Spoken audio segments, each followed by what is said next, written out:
This is Adam Graham from Pretty Much the Present, bringing you a week of old-time radio podcasts. These episodes were originally released back in 2011. And we're releasing them here pretty much as is, with only some extraneous bits such as the opening from all of the episodes after the first episode removed. Because these are old, it should be noted that any offers or promotions mentioned in the episode may not be valid unless they're currently mentioned on the Great Detectives website. Here now is a week of old-time radio detective podcast.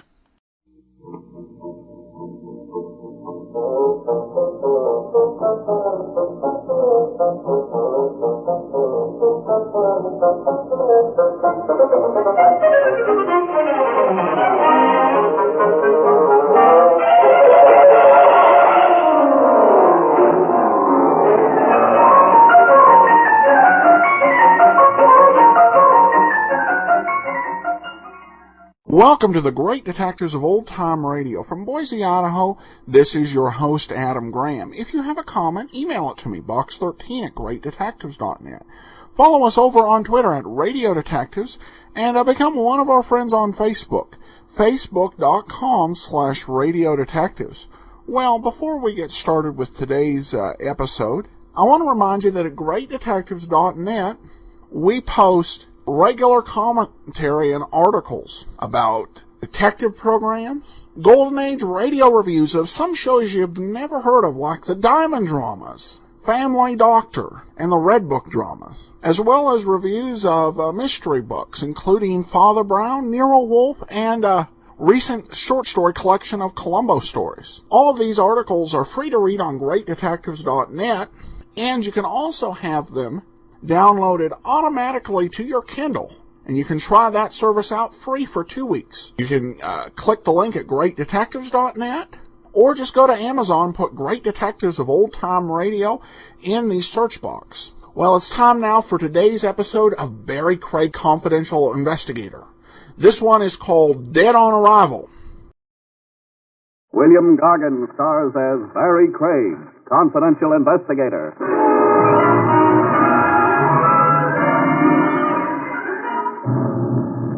The odd thing about a killer, folks, you'd never believe it if his gun wasn't showing.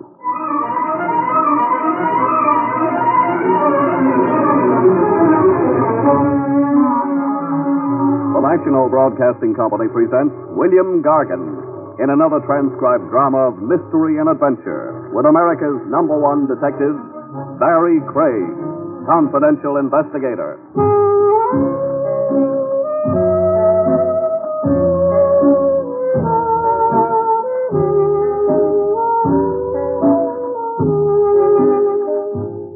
Barrie Craig speaking. The big gripe with a confidential investigator is that he has no confidential life of his own. You're on call day or night. Some jokers found your pedigree in a Manhattan telephone directory. There's a missing uncle wanted off his nuts, a double-crossing partner wanted off with the cash registers, or a tomb relic sure to set off a tongue war if you don't recover same lickety-split. Oh, carve out 5 minutes of privacy for yourself and bet on it. Someone's at your elbow asking for a bite. The case in point began a night or so ago in a barber shop. Tony's tonsorial power, the gold leaf on the window read. It was my next. One more customer move, and I'd stop looking like an unemployed violinist. But I never got to sit in Tony's barber chair.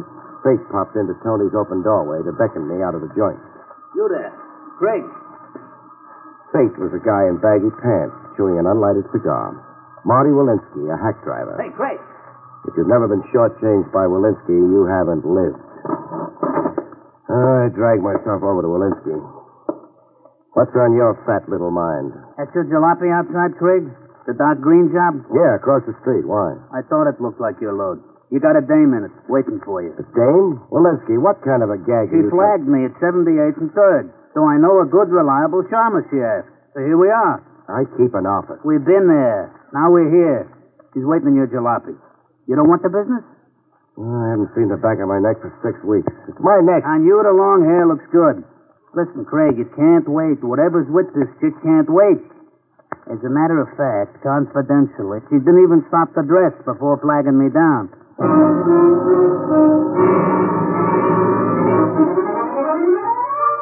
Lewinsky wasn't too inaccurate about the lady's get-up or lack of it. Hair pinned up high like she just left off washing her ears. A mink wrap over a nightgown that flapped over satin bedroom slippers. And fear. Fear and neon lights all over a pretty face. I'm Barrie Craig, miss. I'm Peggy Palmer. Well, what's it about? Not here. Drive somewhere quickly. But just an idea. There isn't time. I have a feeling I've been followed. Oh, please start your car. Look, miss, this isn't a public act. And before I get involved, I want to know what... What? Somebody's rifle happy. You hurt, miss? No. You? How does the side of my jaw look under glass? You're bleeding. Flying glass has that effect on me. I start to gush. Pull away, please, Mr. Craig, before we're murdered.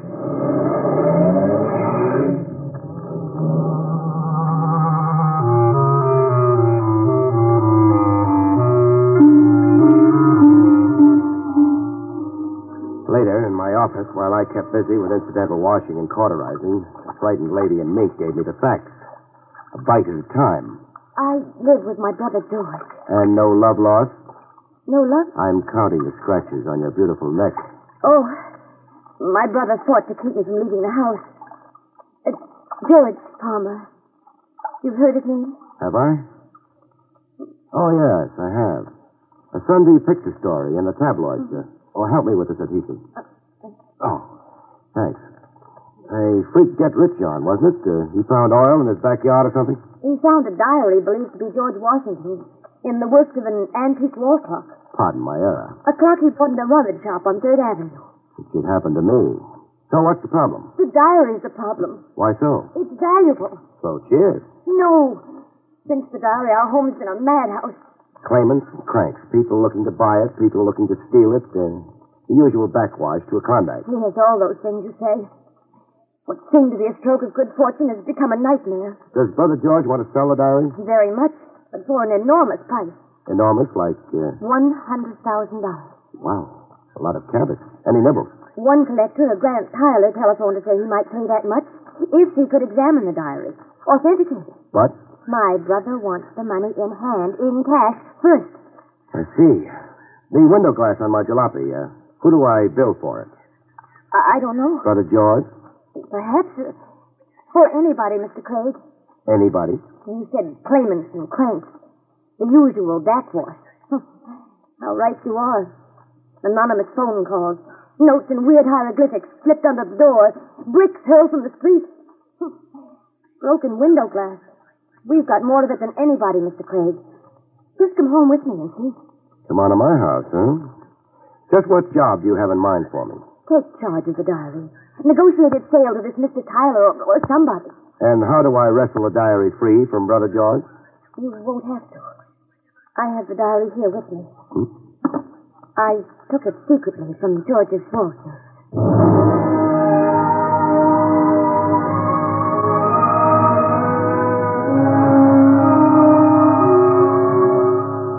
$100,000 sometimes doesn't look it. I was leafing through an old battered notebook. Blow on it and it would shred into yellow confetti. Valley Forge and Bunker Hill. I could make out some of the date lines and references. Mostly personal stuff, it looks like. The Founding Fathers' beast at the end of the day, good cheer. Yes, that's what makes the diary so valuable. It isn't a history of the revolution. It's the story of the people around him, his personal relationships. I say turn it over to a museum. What? Do that and turn your brother over to an asylum, huh? Negotiated sale, please. End this terror. What's your phone number? My phone number? To negotiate anything, I'll need your brother's consent. But, The way it stands now, beautiful, you stole the diary and I'm compounding a theft. Well, don't fret. I'll talk to him like a Dutch uncle. Forsyth 2, 1643. Forsyth 2, 1643. Hello? Hello, George Palmer? Yes, this is George Palmer. This is Barrie Craig, The detective? confidential investigator. Now, try not to blow a fuse. Your sister Peggy's with me. Keeper. Generous of you, but my harem's overcrowded as it is. She's a little unnerved over that diary. I want you to authorize me to negotiate the sale of the diary. The biggest buck possible, and I don't want a cent. No. Try being reasonable, Palmer, or all the diary will get you is a diamond-studded straitjacket. You can go to... Craig, there's somebody here. Craig, help. Palmer! Craig, Palmer, what's happening? I'm going to be murdered. Something happened to my brother. You've just inherited a George Washington diary. Oh, no. Let's go pay our last respects.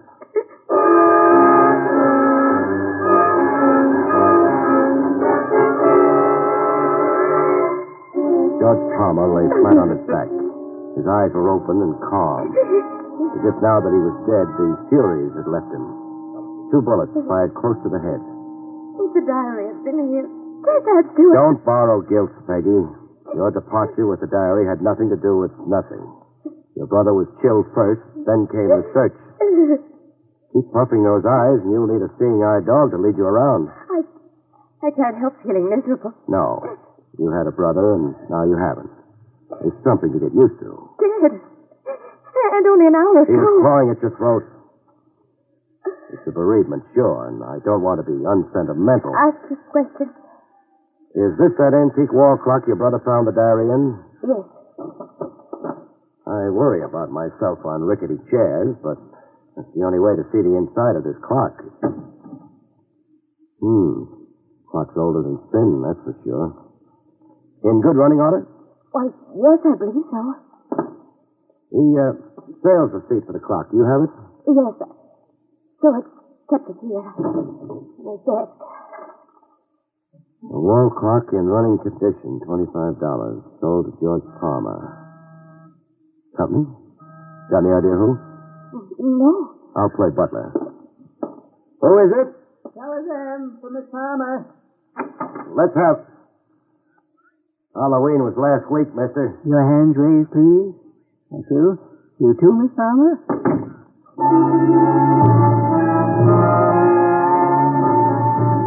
I've been stuck up by a lot of guys, all kinds and shapes. But this one was in a class all by himself. Short and petite. A waxed mustache with a comical Fu Manchu slant at the end. White gloves and a moth-eaten formal tuxedo, 2 sizes too big for him. The gat he was holding was something else for the book. Percussion flintlocks.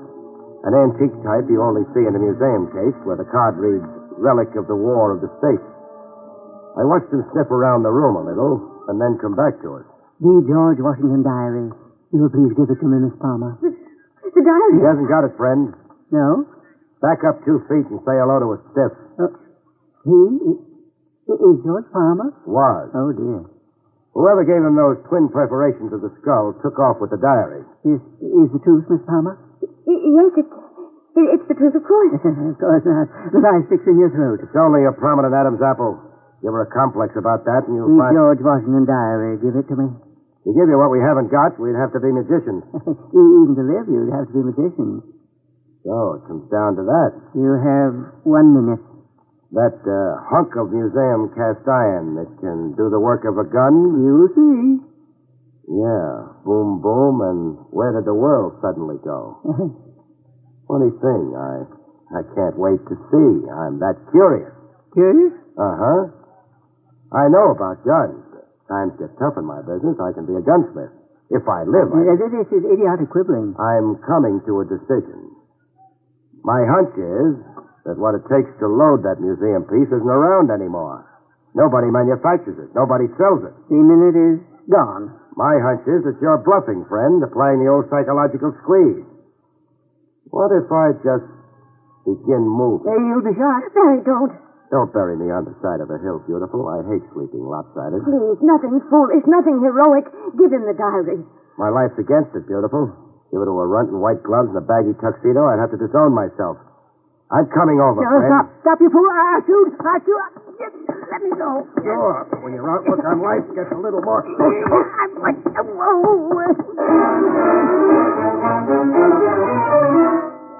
Smallest man in the world can be the most tenacious. This one fell apart in slow motion. Before giving up, his thumb gouged my eye a little, and his teeth made a meal of my arm. Before coming to, we had to throw him into a bathtub of water.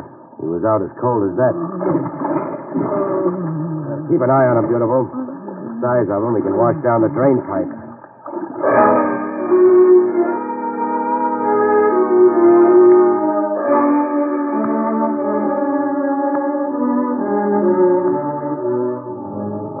The answers finally wrung out of him still add up to the zaniest of my experiences. I'm Stephen Courtney Bellows, the fourth.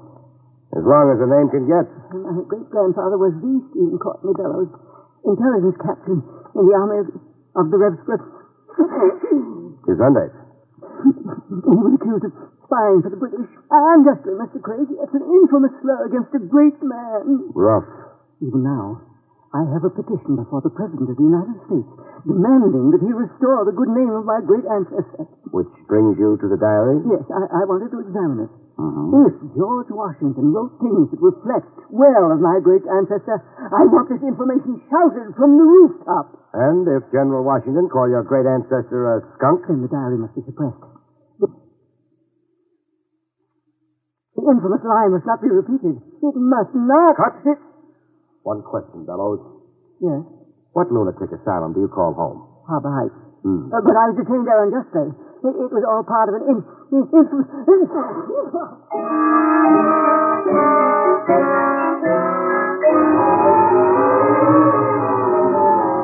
An escaped lunatic in a monkey suit, armed with an old dueling pistol. About the pistol, it turned out my hunch was cockeyed. It was loaded. You could have been killed. If the gun didn't backfire. But I can't understand. Why didn't he shoot? His reflexes wouldn't reflex. He was so hoodooed watching me behave like a suicide, he couldn't get up the coordination it took to blast away. Oh, I'm glad he couldn't. So glad. Are you so glad? Yes. You say that like... You know something? What, Barrie? Keep twinkling those eyes at me, and I'll climb right up on that white cloud with you. And, Barrie? Go sailing over the moon. Oh, I love sailing over the moon.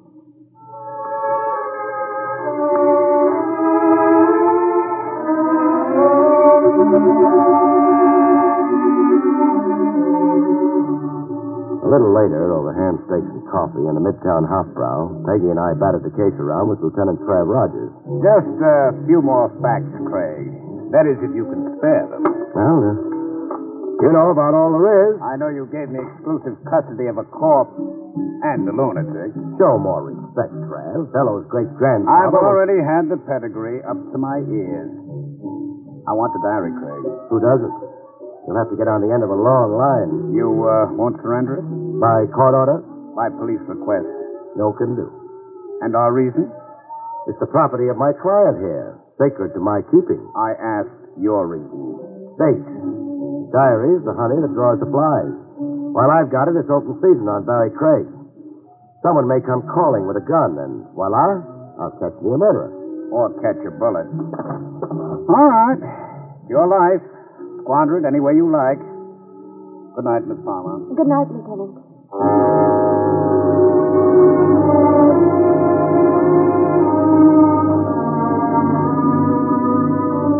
With the good lieutenant off, muttering to himself, and Peggy off tending to whatever it is girls tend to, I made like a negotiator. Grant Tyler, a guy with $100,000 worth of interest in an old notebook, was a guy well worth cultivating. Hello?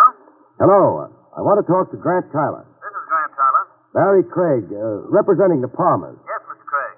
That cash offer of $100,000 for the George Washington diary, does it still hold good? It does, providing, of course, that I can first examine the diary. I'll bring it right over. If you like. What's the shortest route to your place? Up Cohegan Boulevard, the third traffic light past Forest Park. Third traffic light. I've got it. Be seeing you, Tyler.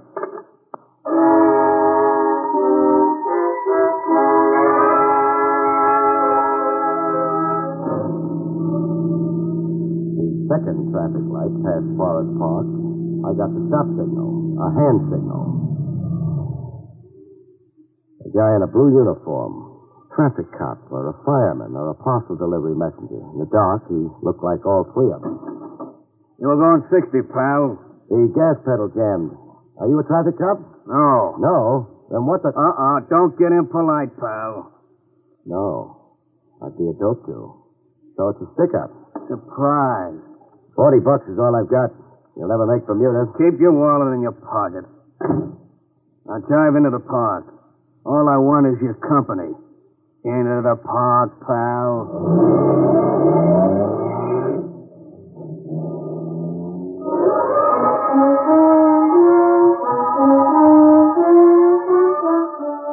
A closer look at the uniform, and I knew it. A $4 rental in any theatrical costume shop. I'd been suckered. Our destination in the park was a shadowy side road. On the green, Buster got down to cases. Let's have it, pal. It? The George Washington diary. Oh, you know about it. Hand it over. Just like that, huh? Cigarette? Stalling can't do you no good. Can I help it if I'm a dedicated chain smoker? Oh, matches. I'm out of them. You, Buster? Here. Thanks.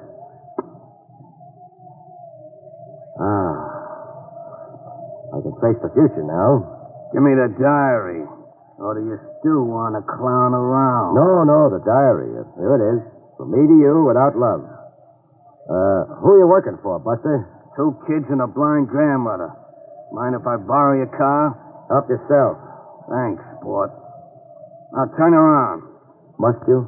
It's a compulsion with me, pal. I'll cash in this diary and go get analyzed. Promise? My word of honor.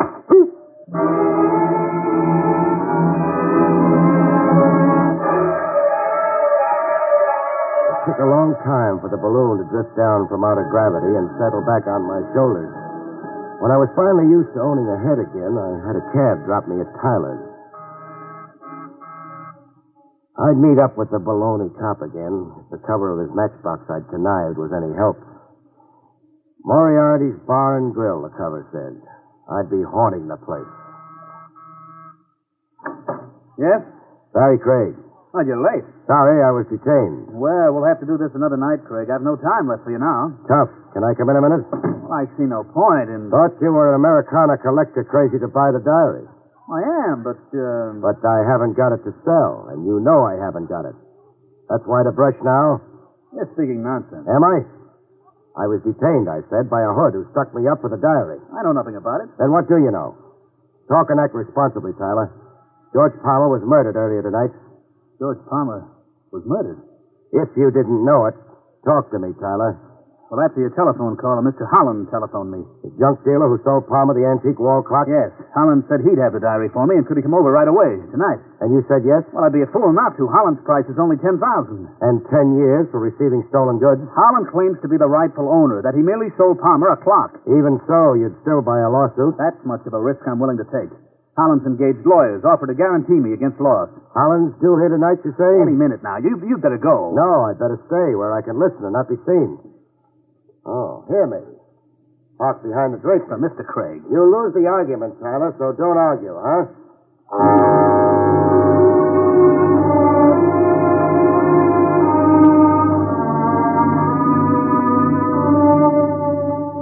I got an earful. Holland looked and sounded like a guy ready, willing, and able to set fire to his junk shop and to himself. You don't have the diary, Mr. Holland? No, I came to tell you no. But you assured me. Something went wrong. But give me one day, Mr. Tyler. One day, and I will get you that diary.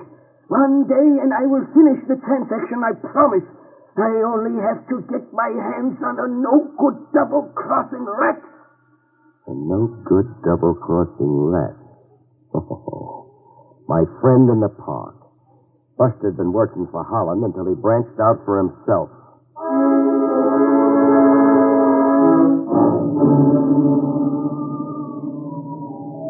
Moriarty's Bar and Grill was a sewer joint. Open a manhole and drop in.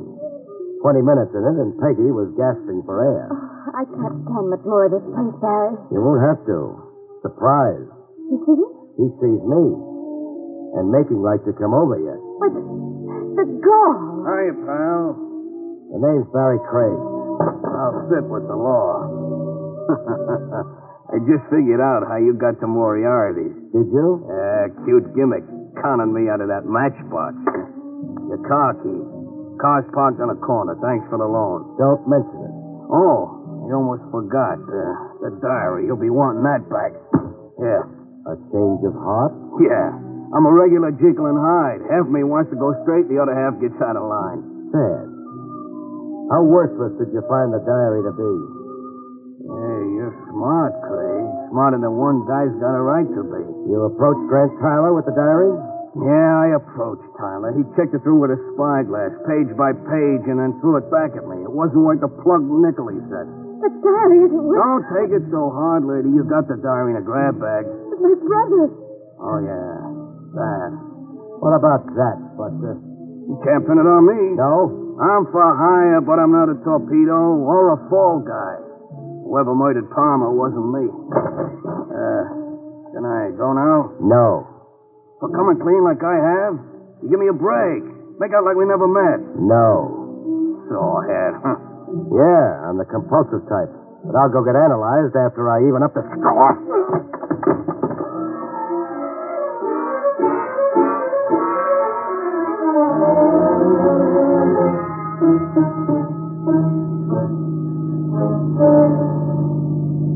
With Buster nursing his jaw in the pie wagon, I went cruising with a beautiful lady. Uptown, crosstown, downtown, watching the lights go out. Dawn's coming up. Yeah, for me too. For you too, Barrie? Dawn. You get drugged by night, you can't see a foot ahead of you. You're too busy listening to the thump of your heart. Especially with a beautiful babe blowing stardust at you. Barrie, you're talking all mixed up. I'm always confused before I'm clear. That wall clock was sold in running order. Holland's sales receipt guaranteed running order. Oh, your mind's on the case. On a corpse. The clock couldn't be in running order, not with a notebook hidden in the works. But now you're contradicting. Stay with me, baby. When I examined the clock, it wasn't running. The mechanism had been injured. It wasn't running. Yet it was when Holland sold it to your brother. Does that mean something? It means that someone planted the diary in the clock after George Palmer carried it home from Holland. Am I clear? No, not to me. A phony diary not worth its weight in paper sets off a chain reaction of cranks, connivers, and grabbers. Everybody went for the gag. George, too? It cost him his life? Yeah, George, too. The question I'm asking is, who could or would plant a worthless diary in a wall clock? Who could or would? Only somebody who wanted George Palmer murdered, but not for the diary. How long was your brother dead before I called him up? Barrie, you're out of your mind. You heard George shot. I was with you when you did. Don't bank too hard on the alibi, beautiful. I heard somebody shot, but it didn't have to be George. Anybody could have called himself George Palmer with me, especially over the telephone. Anybody. Or, say, Grant Tyler.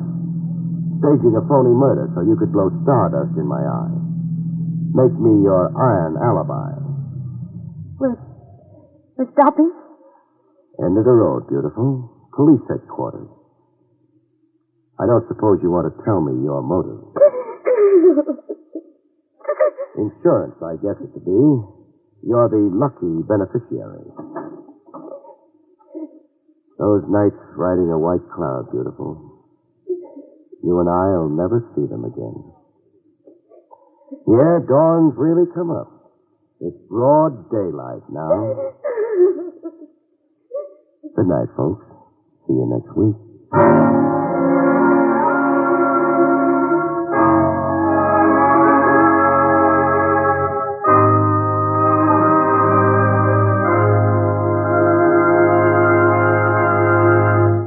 You have been listening to William Gargan in another exciting transcribed mystery drama from the adventures of Barrie Craig, confidential investigator. Tonight's story, Dead on Arrival, was written by John Robert. Next week, it's the strange story of Murder in Wax, about which Barrie Craig has this to say.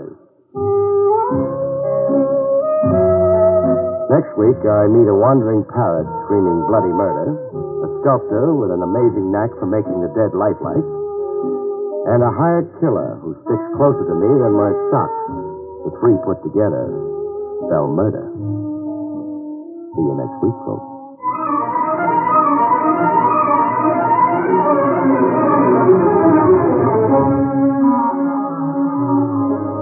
Featured in the role of Peggy was Arlene Blackburn.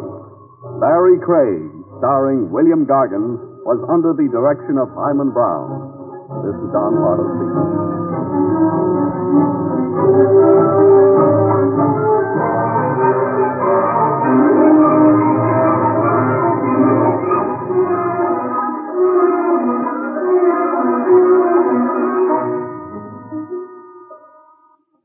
Now it's Meredith Wilson's Music Room on NBC.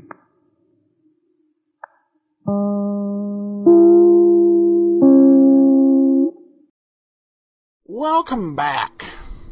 Well, I liked this episode all up till the end. I thought that thug who had to go see his analyst, that was classic. I love that part. The end, though, he didn't really prove who the murderer was. He came up with a pretty good theory, but nothing he could really solidly prove. But the rest of the story was so good, I'll forgive it. Well, we do have one listener comment, just a simple great work, Adam, from Podcast Alley. Well, thanks so much for your vote, and appreciate everyone's support during the month of June. I hope everyone has a fantastic Independence Day if you're in the United States. For everyone else, have a great day. We will be back tomorrow with Rogues Gallery, and next week, another adventure with Barrie Craig, Confidential Investigator. Before we get started with today's episode, I want to encourage you to try Audible. Audible is a great service that allows you to listen to the books you don't have time to read. So in your car or while you're out shopping, you can be enjoying a good book. And these can include detective novels as well as the latest New York Times bestsellers. In addition, Audible also carries a wide variety of radio dramas, including some modern dramas produced by the BBC as well as the Colonial Radio Theater. You can try Audible out free, get a free audiobook, by going to audibletrial.com/greatdetectives. Well, today's episode of Rogues Gallery is called Blood on the Sand.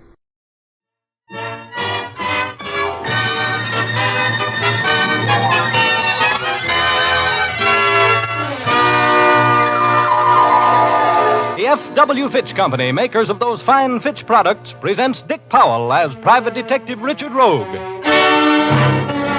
in Rogues Gallery.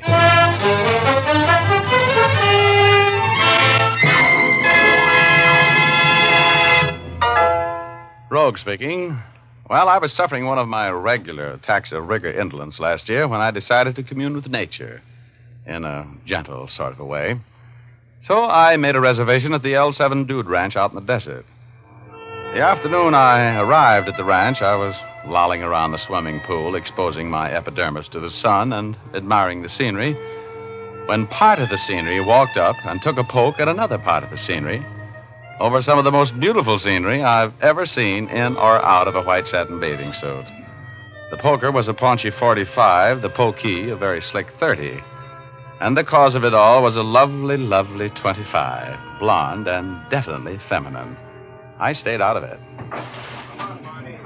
I've told you for the last time, Harding, I want you to stay away from my wife. Brian, please, you've been drinking. This is no place to settle your quarrel with Tom. I'm just as sick of you as you are of me, Mills, and so's Ann. You're no good to anybody. Tom, don't. Not here. Tom. If you don't stay away from my wife, I'll kill you, Oh, Harding. please. Come on, Brian. Let's get out of here, please. Tom, I'll see you later. It's the last time I'm going to warn you, Harding. If you don't stay away from me now... shut up. You're drunk again. Talking, that's all. You're not going to kill anybody. I'll see you later, Ann. Come on, Brian. Let's go now. Would you mind talking to me? I'm a little embarrassed. Oh, hello. Why don't you just look the other way? That's what I'm doing. Maybe it's because I want to see Tom Harding get what's coming to him. You don't like Mr. Harding? Well, no. He considers himself the world's most attractive man. Well, that's silly. I'm the world's most attractive man. How nice. I'm the world's most attractive woman. Well, what a couple we'd make. You'd like to know my name? I know you. You're Richard Rogue. Been reading my mail. No, but you're a very famous person. I've seen your picture in the paper lots of times. Society page, of course. Was it? I don't remember. Well, that's thoughtful of you. What's your name? Lucia Logan. Should I know it? Not unless you're looking for a secretary. That's what I am. Like to ride? Love it. Some of my best friends are horses. You're lucky. Some of my best friends are skunks. Want to go for an early morning ride with me tomorrow? So tomorrow we greet the dawn on horseback and, Yeah? I'll wear a coat to keep me warm, Richard.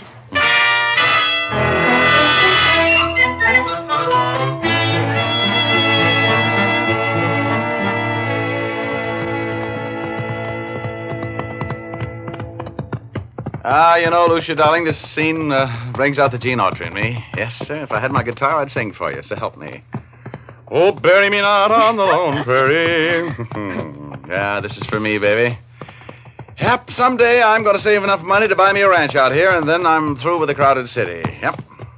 Me for the wide open spaces, with my dogs and my horses And a pretty little partner to cook and sew. And milk the cows and throw down the hay into the horses' stalls. I'm not listening anymore. Oh? What's ever happened to the pioneer woman? Richard, look. Where? Over there, where I'm pointing.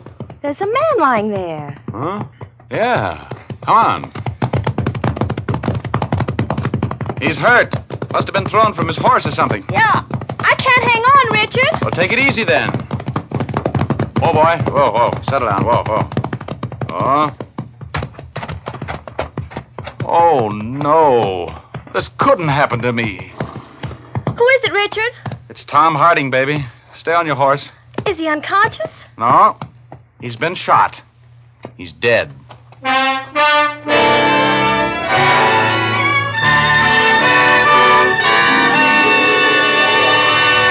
I'll be back in a moment to tell you the rest of the story of Blood on the Sand, but first here's Jim Doyle, the man from the Fitch Company, who's going to give you men a shaving tip you can't afford to skip.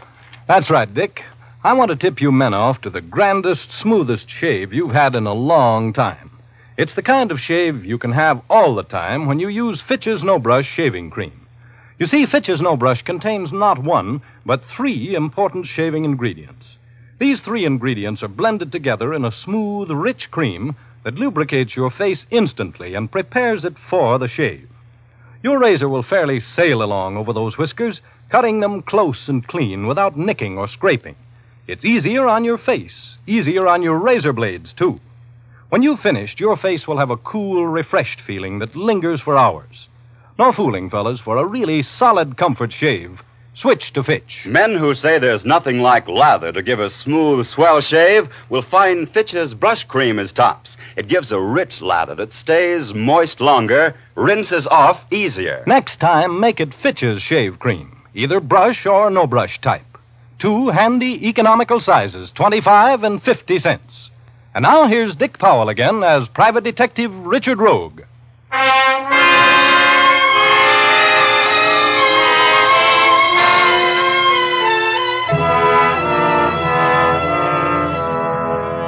As I was saying, before Jim Doyle put in that pitch for Fitch, when the great outdoors called me down to the L7 Dude Ranch on the desert for a 2-week vacation, I didn't expect to meet a dream girl like Lucia Logan.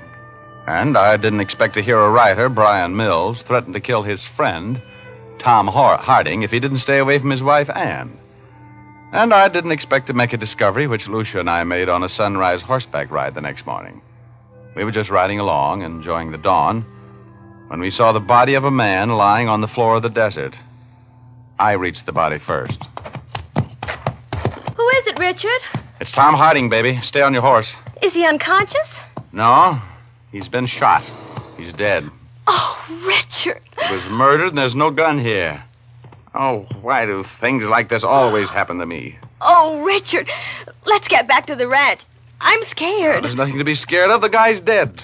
But whoever shot him might still be around here, Richard. Whoever shot him never was around here, baby. There's not a footprint in sight. And he was shot from long range, if I'm any good at my business. But it's just getting light. You remember last night, baby? Remember the moonlight? It didn't even take good shooting to kill this guy.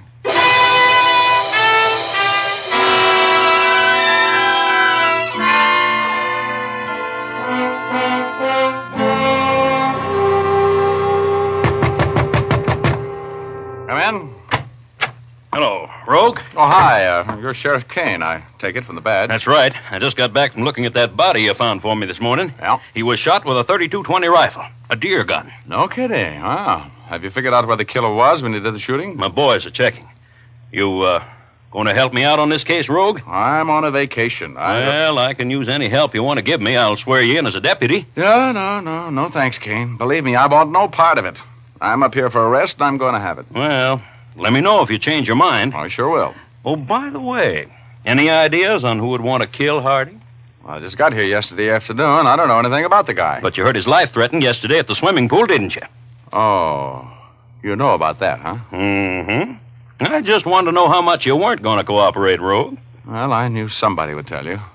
Now, just leave me out of it, Kane. I pass. Well, sorry. I'll see you later, Rogue.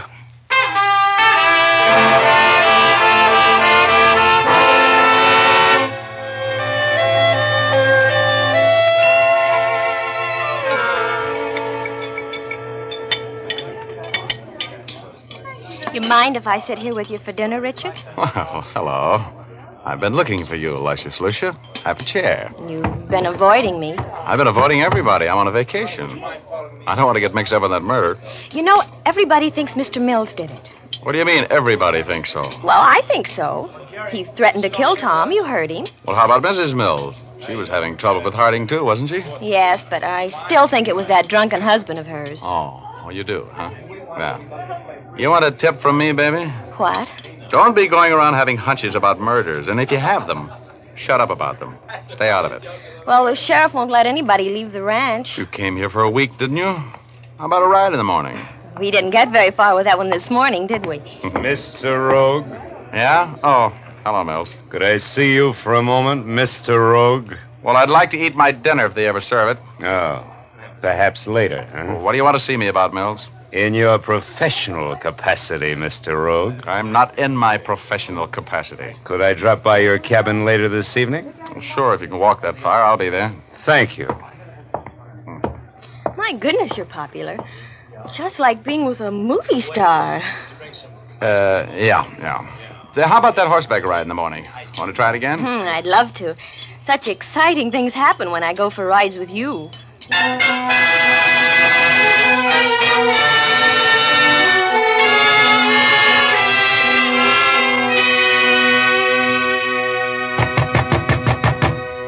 Come in. Oh, hello, Mills. Come in. My wife is with me, Rogue.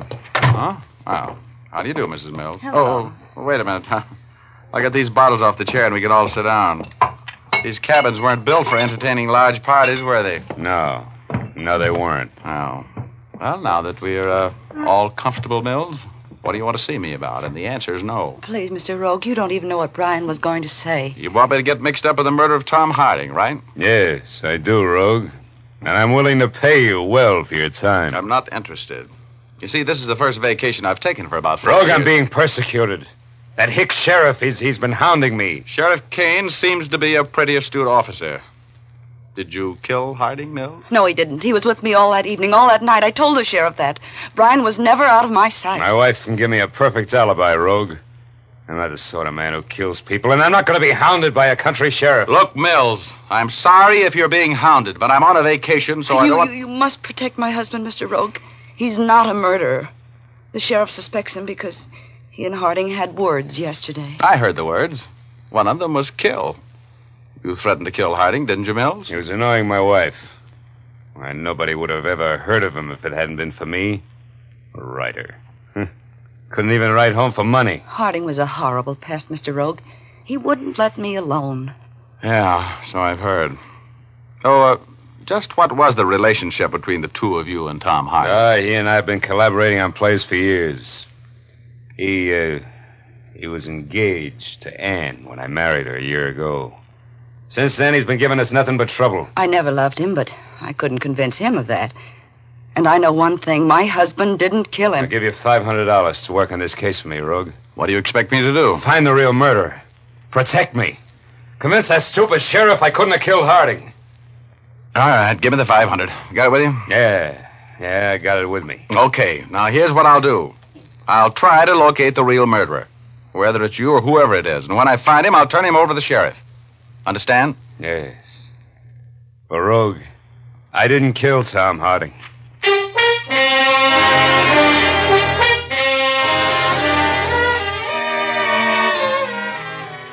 I don't know what it is about money that frays my immoral fiber, but when the man handed me those nice, crisp $100 bills, all my bad intentions about enjoying my vacation disappeared like friends when I'm broke. After Brian Mills and his glamorous wife left, I smoked a cigarette and turned in. I was going riding at dawn. And when I got to the stables next morning, Lucia wasn't there yet, but Mrs. Mills was. She was wearing a riding habit to which no horse nor man would ever say nay, and of all things, a pair of pigskin play shoes. Oh, very fetching and very peculiar. Oh, hello, Mr. Rogue. You off for a morning ride? Yes, I mentioned it last night. Remember? Did you? Oh, I guess you did. I was so upset about Brian's trouble with the sheriff. You are going to help him, aren't you, Mr. Rogue? He's such a sweetheart, and scandal would ruin him. Sure. Well, I took his money. I'm going to do what I can for him. Oh, I hope it's taught him a lesson. He has a terrible temper when he's drinking. He should never have caused that scene at the pool. You were the cause of that scene.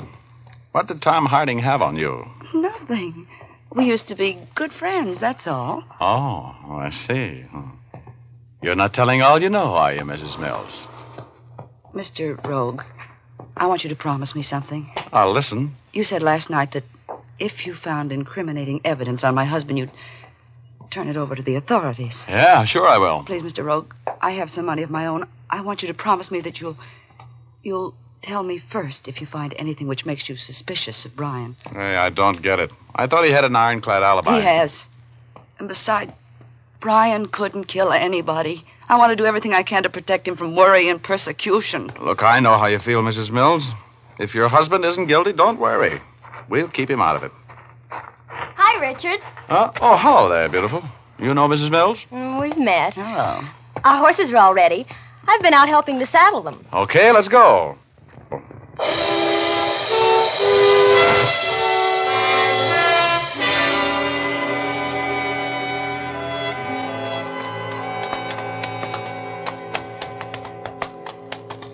I don't like this, Richard. Climbing mountains on horseback. What do you think of Mrs. Mills? I don't. There's a method to my madness, baby. I'm a working man today. You are? Who are you working for? Secret. You've decided to get mixed up in that murder, haven't you? Yep, something nice happened to me. That's what we're doing here at the spot where we located that body.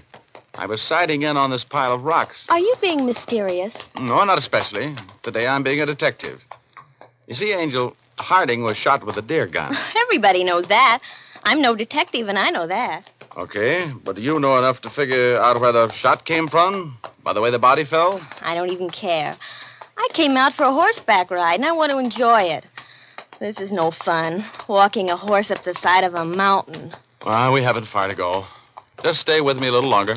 And to think I turned down a date with that nice-looking blonde boy from San Francisco this morning. Oh, look, are you going to stop beefing? Whoa, boy. Why are you stopping, Richard? Oh, I just want to look around here a little bit. Whoa, boy. What are you looking for? I'm prospecting for lead, maybe with a copper jacket. Come on, we're walking from here. Oh, no.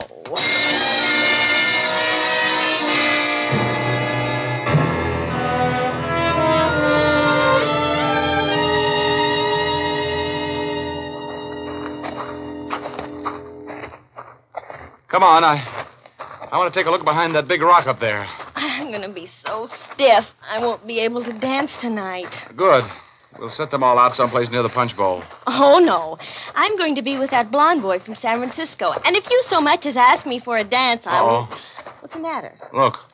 Look there on the ground behind that boulder. Where? Oh, those little copper things. They're shells, aren't they? They certainly are. 3 empty shells. 3220s. Look out, don't touch them. I want them for fingerprints. Do you think they're the shells that killed Tom Harding? I'm willing to bet they are, baby. I think we just put the finger on a murderer. Richard? Yeah? Look down there. Where? Way over there on that next peak. The sun's flashing on something. Huh? Oh, yeah, I see it. Somebody is looking us over with a pair of field glasses, I think. Probably the murderer. He wouldn't like to see us looking around up here. What are you putting in your pocket? Another little souvenir, see? Oh. Get on, baby. Get on. That was a rifle bullet. Get on here behind this rock.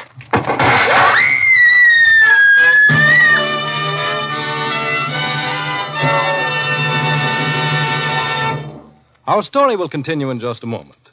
But first, I'd like to remind you that the holiday season coming up will be the gayest in years, with peace on earth at last a reality. You ladies will undoubtedly want to keep in the spirit of things by accentuating your costumes and hairstyles with gay, sparkling jewelry so popular now. But remember, dull, drab-looking hair is not the kind of background you want for your jeweled hair accessories. Try using Fitch's saponified coconut oil shampoo to give your hair luster and a jewel-like sparkle. Fitch's saponified shampoo is made from mild coconut and pure vegetable oils, so it won't dry your hair. Even immediately after washing, your hair will be soft and shining, easy to set into your favorite holiday hairstyle. Using Fitch's saponified shampoo will take only a few minutes from your busy day, too. Just a little shampoo makes mountains of fluffy, fragrant lather. And since Fitch's saponified shampoo contains its own patented rinsing agent, you won't have to bother with a special after-rinse. To keep your hair looking radiantly lovely at its holiday best, use Fitch's saponified coconut oil shampoo.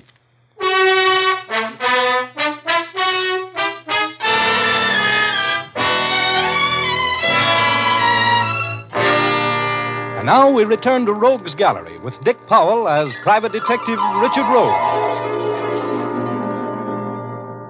My thoughts were as bitter as a quinine sandwich as I ducked down behind that boulder and listened to the bullets sing. With the whole world to get killed in, why did Tom Harding have to pick out a dude ranch where I was sweating out a vacation? I reached into my pocket where I'd put the empty rifle bullets. The killer had fired at Harding, and they were there. I felt in my back pocket, and the other clue I'd found was safe. I tried to pull Lucia down beside me just as I heard another bullet sing. Lucia screamed, and my heart did a handspring in my throat. Oh, I'm shocked. Richard, oh, why did I ever come with you? Where did you get it? Where'd you get it? Let me see. Right here, in the shoulder. Well, get your hand away from there. Oh, you're not shot, youngster. You're not even bleeding. I'm not? Well, no. You must have just been hit with a chip of a rock or something, that's all. Now, come on, let's get out of here. Stay low now. I'll go first. Oh, if I ever get back to that ranch alive, Richard Rogue, and if you ever speak to me again. Oh, take it easy, baby. This will be something to tell our grandchildren about. Our grandchildren? Richard Rogue, I never want to see you again.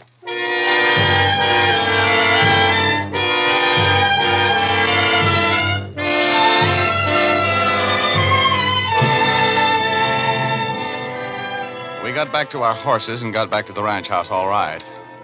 I made Lucia promise not to say a word to anybody until I had a chance to think this thing out.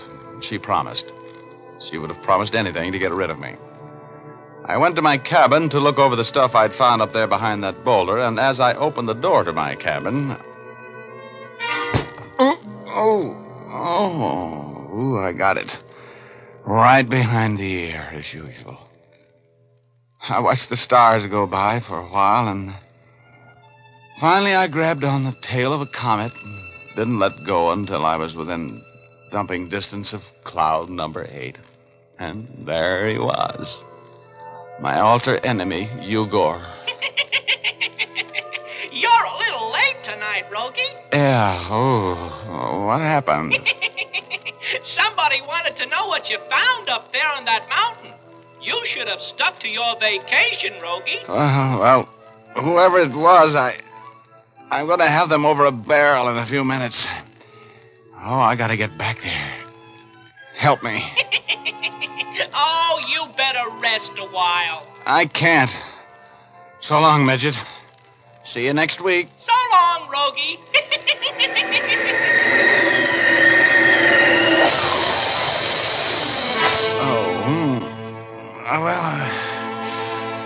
I came to and felt my head. It was really caved in. Whoever hit me used a piece of firewood. I looked in my pants pocket. The handkerchief I'd wrapped the empty cartridges in was gone. I grabbed at my back pocket, and it was there. That other little clue I'd picked up there behind that boulder. I staggered to my feet, and I headed for the main ranch house. I saw the sheriff's car outside. I wanted to talk with him. Rogue! Hey, Hey, what's the matter? What's happened to you, man? Oh, nothing much. Somebody just battered my brains out, that's all. Oh. Yeah, I want to talk with you, though. Come on. Sure. Well, I've been working on that murder for you. Oh, swell. Yeah, I was hired by one of the suspects. Not Mills. Yeah, that's the guy. Oh, he's guilty as the devil, Rogue. How do you figure? Motive. He had a double-barreled one. First, Harding had been making up to his wife.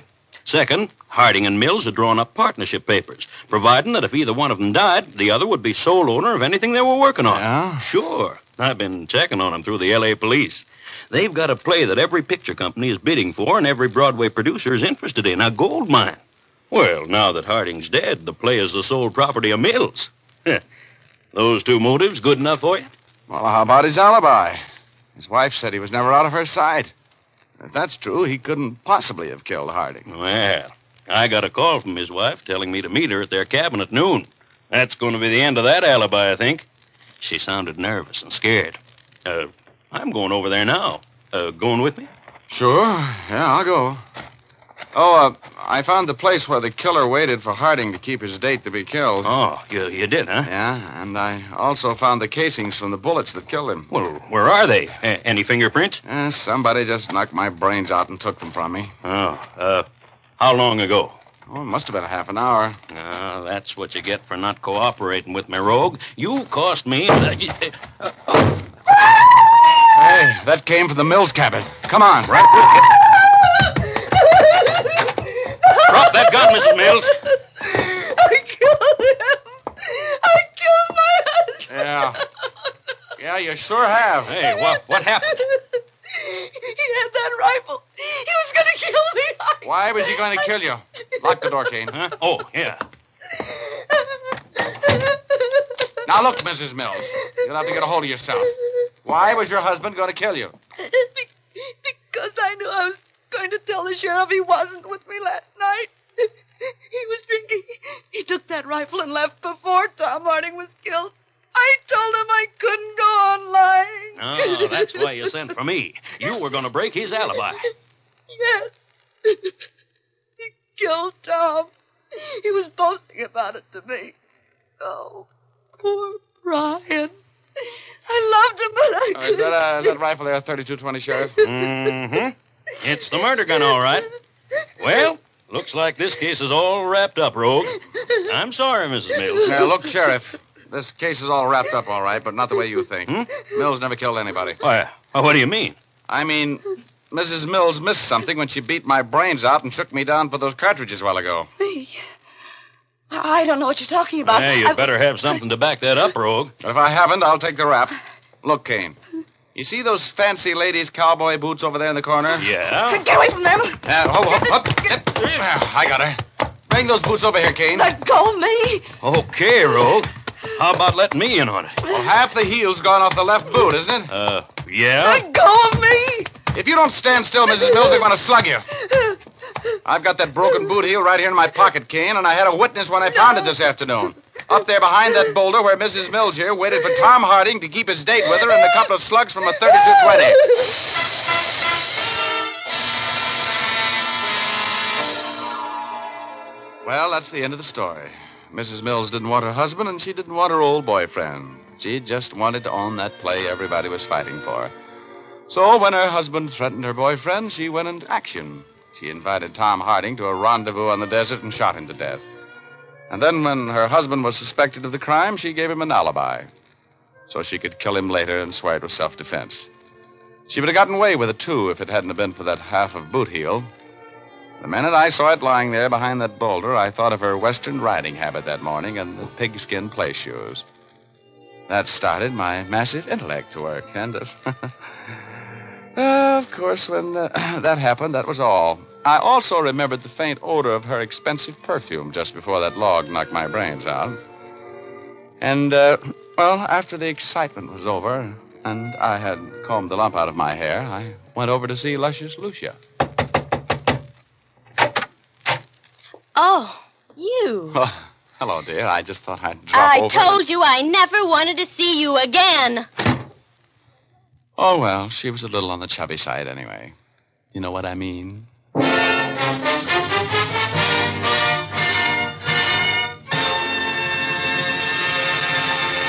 This is Dick Powell again, ladies and gentlemen. Believe me, Richard Rogue is the only man who ever made money on a dude ranch vacation. We hope you enjoyed our story.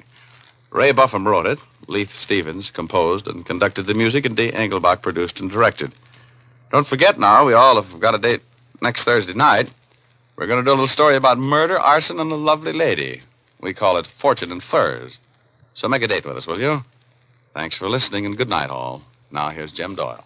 Don't forget to tune in again next Thursday, same time. Oh, and by the way, be sure to see Dick Powell in his newest RKO picture, Cornered, at your local theater soon. And as I was saying, don't forget to tune in again next Thursday, same time, same station, when you will again hear Dick Powell as Richard Rogue in Rogue's Gallery.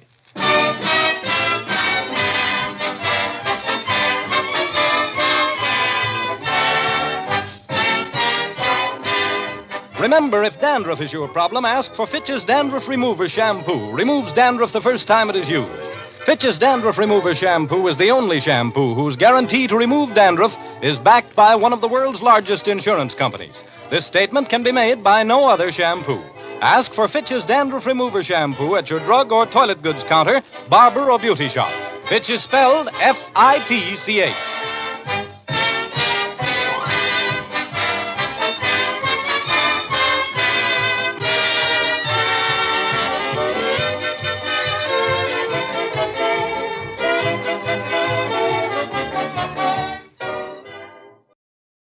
Welcome back. Another great performance from Dick Powell with a visit to Ugor thrown in mainly because we expect it. But seriously, Powell always does so well. In this episode, I got the thought that what would have been a fascinating role for Dick Powell, either on radio or on screen, would have been Archie Goodwin. He would have made a very interesting Archie, I thought. All right, well, now we turn to listener comments and feedback, and simple, great podcast. Keep up the great work from Podcast Alley. Well, thanks so much for your comments. They're much appreciated. We will be back tomorrow with Let George Do It.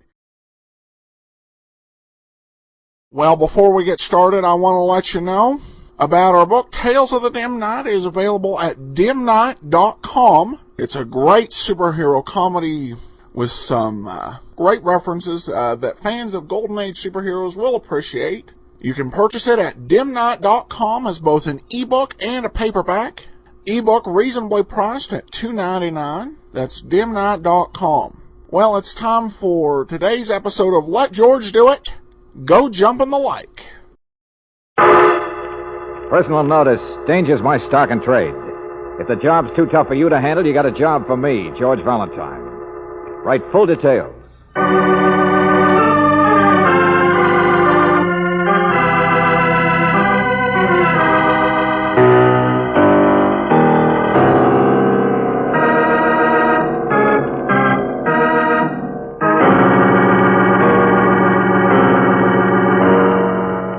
Standard Oil Company of California, on behalf of independent Chevron gas stations and standard stations throughout the West, invites you to Let George Do It.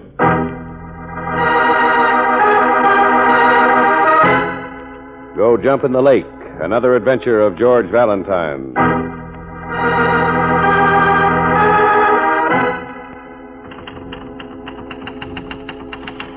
Dear Mr. Valentine, or rather I should say, dear Miss Brooks, because if you're anything like I am, you open all your boss's letters. And now that you have, it's really you that I'm writing to, Miss Brooks. I need your help to get Mr. Valentine's help. You see, I work for the same kind of a man you do. He likes trouble, and so he's always in it. His name is Terrence Doyle, and he's vice president of the Consolidated Machine Tool Company. Of course, he would never admit how desperately he needs help, and right now. So please, Miss Brooks, bring that help quick. Otherwise, it won't be long until I'm taking dictation from a corpse. Sincerely, Miss Mona Chandler.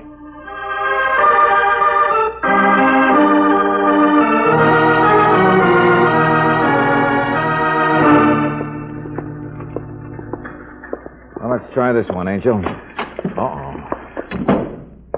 Hi, think you're in the wrong office. Excuse us, we were just looking for Sales Miss... department's down on the next floor. Employment's out at the plant. We're looking for Miss Mona Chandler. She's an old friend of mine. Oh. Well, Miss Chandler's pretty busy this afternoon. I asked you to run through some financial statements. Oh, sure, we realize, but... you did, huh? That's right. And she's out. Perhaps if you called later, you could speak... Oh, so I'm a liar. You got back quick, Miss Chandler. Any reason? No, sir. He's not back yet. All right. Friends of yours. Mr. Valentine? I'm Claire Brooks, Mona. Oh, thanks for making it so fast. Sit down, won't you? Yeah, thanks. That boss of yours throws out quite a welcome mat. Yes, and Mona, he's not quite... Well, I expected something a little more, Flemish. What? Oh, no. No, Mr. Doyle's out of town for the day. That was Gil Frank, Mr. Frank. He's the other vice president. He's quite different. Oh, I get it. You mean you're not in love with him? I'd like both of you to understand I don't love Mr. Doyle. Oh, I'll grant you he's exciting and different, but well, you can only take so much adrenaline, you know, and I got over that a long time ago. So I'm not being just silly about anything, Mr. Valentine. All right. But in your letter, you weren't very specific either. I know it. And if Terrence Doyle is in trouble and wants help, that's one thing. But suppose he tells me to go jump in the lake. Oh, he'd never do that, Mr. Valentine. He'd just throw you in himself. That's the way he is. I don't know exactly what the trouble is. I try to ask him about it, but he just laughs. Uh-huh. And so you want me to pose as a palm reader. Well, look, lady... Well, do you think it's normal for a bright young businessman to get mixed up with a lot of thugs and to have to stay at work at night because in the daytime he's busy dodging strange callers? Well, Mona, that's... Oh, I've nursed him through escapades with heiresses and fights with newspapermen, but this is different, Mr. Valentine. It is. Do you think it's normal for a man who loves publicity to jump a foot every time the telephone rings? Nervous condition. Mr. Valentine, do you think a man should have to sneak out and buy himself a gun? Go on. I'm listening.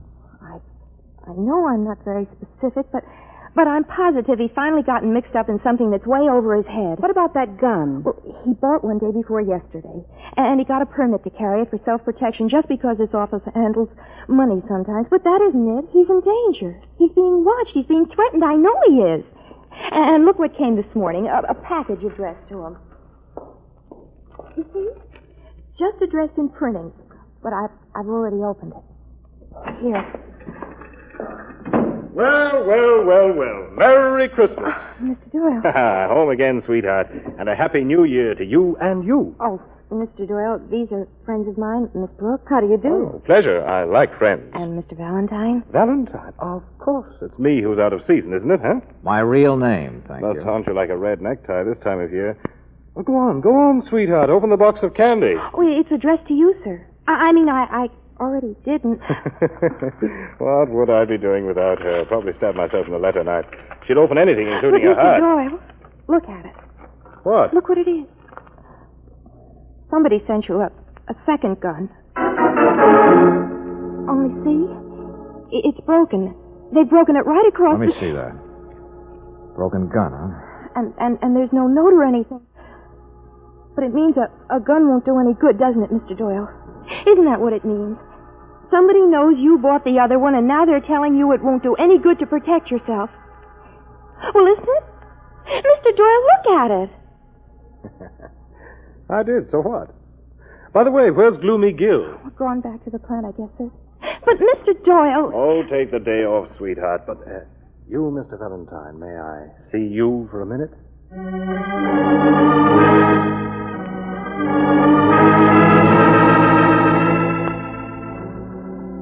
My secretary thinks I'm in trouble, doesn't she? Never mind the understatement. What's this all about? She's in love, you know. That stretches a woman's vision. Carries a torch for a blind man. That stick of a man, Gil Frank, only he's too sober to look at it. I said, what's this all about? What's with you? No reason I should tell you, of course. No. Except I like to keep ladies happy. And I'd rather stop trouble before it happens than pick up the bloody ends of it. Gambling. Yours truly is a few thousand behind in meeting his gambling debts. Now you have it. Suppose I told you you were lying again. Oh, get out of here, will you? If you think the way you act, Buster, fits in with just a little gambling mix-up, you're crazier than I thought you were. It's none of your business, Valentine. Give me that phone. No, I've got it. Hello? Hello, this is Mr. Doyle's office, isn't it? That's right. Then let me speak to him, please. Who shall I say is... If you please, I said, will you let me speak to Mr. Doyle? All right, Valentine. Now let me have it. Thanks. Hello? Oh. Yeah, this is Doyle. Hang on a second, will you? Goodbye, Mr. Valentine. Okay, sucker, be the big shot. Be the one-man band. Now, look here, Valentine, I'm sorry. I wish I could tell you, but I just... Well, I don't want to spread this danger, that's all. That's how people get a quick spread on a tombstone. What if it is? I can take care of myself. I can take care of everything. Now, beat it. Go jump in the lake.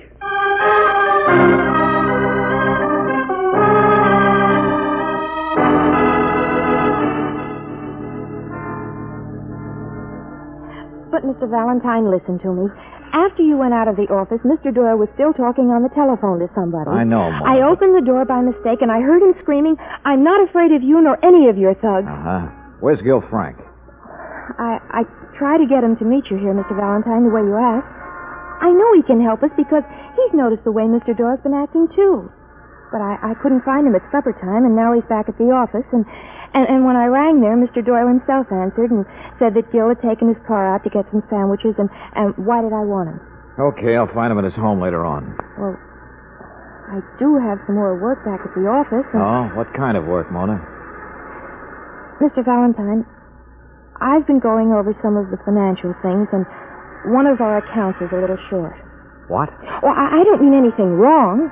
And a regular audit doesn't come up till the first anyway, but a special cash account for the executives, well, one of them has had to borrow a little, I guess. How much? A few thousand. One of those cases, huh? Well, I was told to go jump in the lake. So why don't you just go on back? But, Mr. Valentine, you are going to help, aren't you? I mean, you just can't just leave I don't know what here. I'm going to do. Maybe nothing. I don't know. I said go on back to the office. Good night. But, Mr. Valentine... Good night, Mona.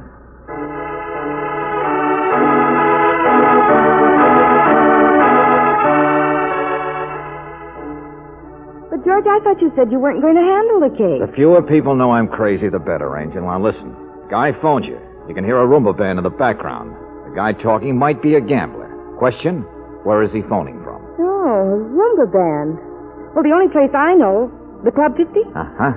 So the guy who telephones just might be the owner of the Club 50, Starkey Bennett, one of the biggest crooks in town. That'd be trouble enough for anybody, even Doyle.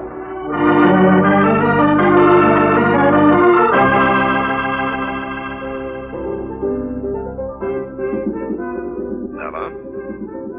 Yes, hello. It's him, all right, Angel. Same voice. Who is this? This is George Valentine speaking, Mr. Bennett. Mr. Valentine? Oh, now, really, when tomorrow's the 14th? Suppose I let you speak to Mr. George Washington. Well, if you prefer, you can just call me Better Business Bureau. What's that? That's right, Mr. Bennett. Investigations Department. It's in regard to a minor debt collection. Just routine, you know. Name of the party is, here we are. Terrence Doyle. Doyle? Just thought you might know him. Heard he's traded with you and... Yes, of course. I know Mr. Doyle. Yeah, that's what I mean. Ever matched pennies or anything? Young man, Doyle's just a drinking acquaintance, but he pays for his drinks and I pay for mine. Oh, nothing on the cup. A few thousand, maybe. No, a very sweet boy, Terrence Doyle. Why? He in trouble someplace else? Someplace else? No, Mr. Bennett, I don't think so. Young man, you're making a mistake. I haven't seen Doyle for a long time. We're no longer in touch. The heck you're not. And how about Gil Frank? You after him, too? Gil Frank? I'm afraid I've never even heard the name.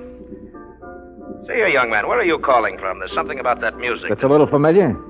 I'm calling from your own club, Mr. Bennett, from downstairs. Can I come up? Downstairs? Well, how convenient, Mr. Valentine. How convenient for my men to throw you out.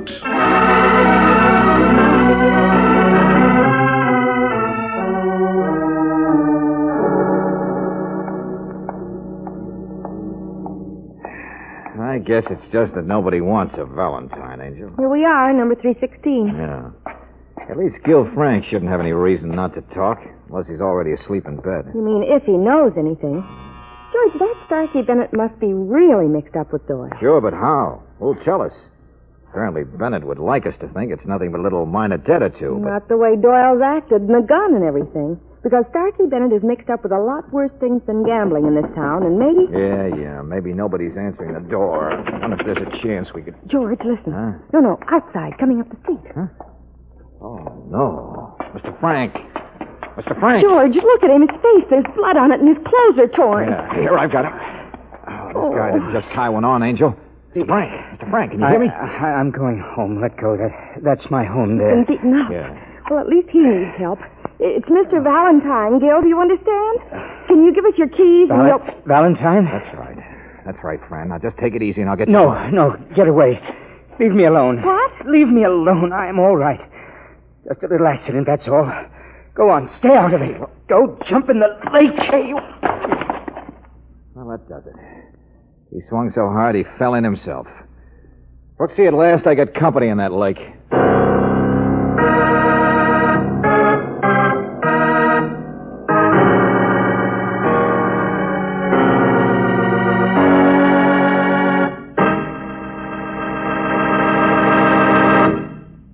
In just a moment, we'll return to tonight's adventure of George Valentine.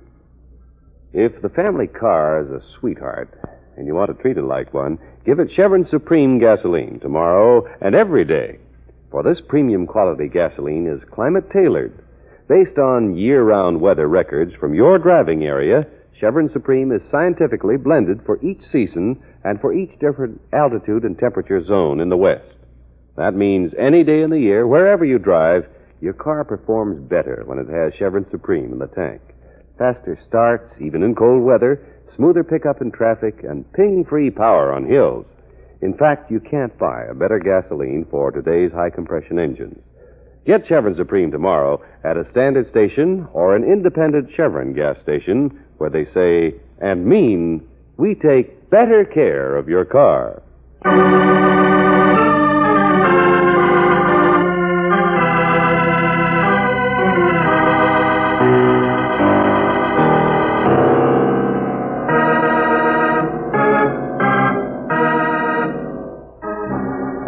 Back to tonight's adventure of George Valentine. Terence Doyle is in trouble. There's no question about that. But he's not the kind of man who's willing to ask for help. Nor is Starkey Bennett, the gambler, who has already had you thrown out of his Club 50 once this evening. Yes, despite your name and the highly appropriate time of year, nobody wants a Valentine. Not even Gil Frank, the other businessman. But Mr. Frank is a little different from the others. He's been beaten up. And as you carry him into his house and examine his bruises, you know that here at least is one man who doesn't have enough strength left to throw you out. You don't like Doyle, do you, Mr. Frank? He's big and flashy. I hate him. We have the same job, but he gets all the credit. He's faster than I am, sharper, more guts. Oh, look, I feel horrible.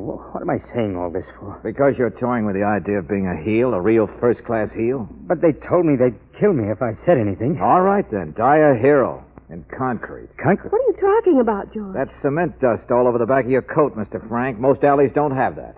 Simple. I wanted you to go away, Mr. Valentine, to let things happen. It'd be so easy. I don't know what Doyle's mixed up in, but he's always in trouble, and I have to help protect him. And this time you were going to let him die?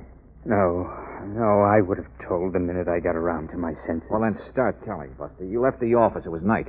Doyle's known to be the one who works at night. You went out to the alley where his car was parked. It was dark. And you walked right up to his car, hauling out his keys. Sure. They thought I was Doyle. There were two men, Mr. Valentine. I never did get a good look at them. Just guys in overcoats. Midwestern accent, though.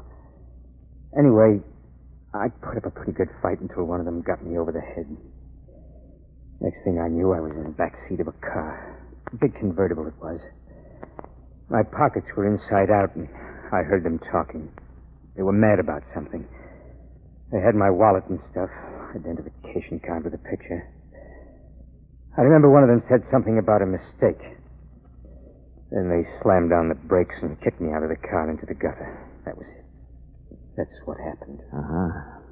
What else was in the back of that car besides cement? Some baling wire, a couple of chains. George. Yeah. A concrete coffin designed for Doyle. All right, Buster, you were pretty lucky. Taken for a ride, only they gave you a transfer. I intended to tell, of course. It's what happened. Say, what are you doing? You believe me, don't you, Mr. Valentine? What difference does it make? I'm calling Doyle's office to see if there's a... Hello? Wow, Mona. What are you doing there? Mr. Valentine? Well, I told you I had work to do. Only there's a policeman here, a friend of yours, a Lieutenant Johnson. What? Where's your boss? Where's Doyle? I don't know, Mr. Valentine. We just found his office is empty. He's disappeared.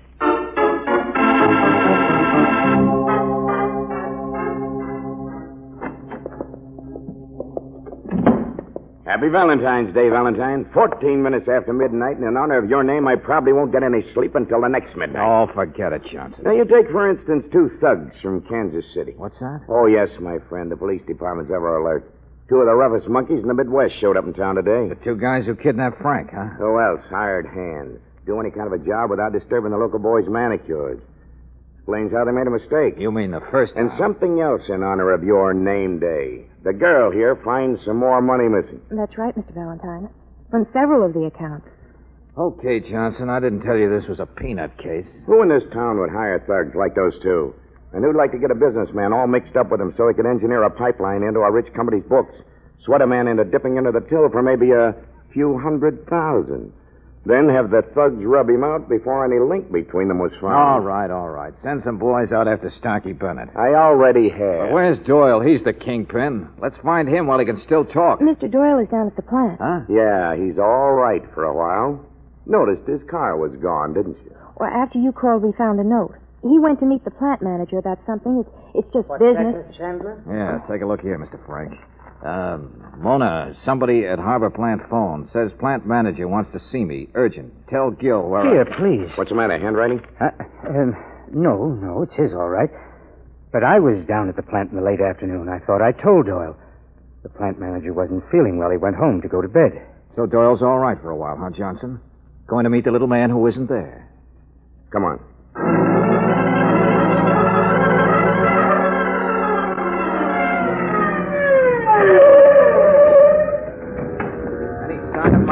Nobody's car's out there with the side entrance empty. The night watchmen are all inside. They didn't see anything. Well, there's no reason they would, Lieutenant. But I checked them all to see if anyone had telephoned the office from here. And they hadn't, of course. And the plant manager is in bed. There was a phony call to sucker Doyle out here. Lieutenant. Yes, Sergeant? Found a man here, works in a service station down the road. Okay, let's have it. Just by the bend there. Harbor service, he called it. Only things are kind of slow at night. Come on, what'd you see? Well, there was 2 cars, sir. I mean, just a little while ago, that car of Mr. Doyle's came driving by. I see him stop there by the plant. Yeah? But there was this other big car parked there already. And when he drove up, a couple of men got out and went over to him, and they put him in their car, a convertible, and drove off. Oh, go on. I saw they had him sitting in the front seat with the driver, and the other 2 guys were in the back seat to watch him, I guess. Which way to go? Down to Ocean Road, Bay Road, the one that goes to the pier. Up the pier, huh? Well, Valentine, if at first you don't succeed, try again. They got him this time. Don't be so sure, friend. It takes time to build a concrete coffin.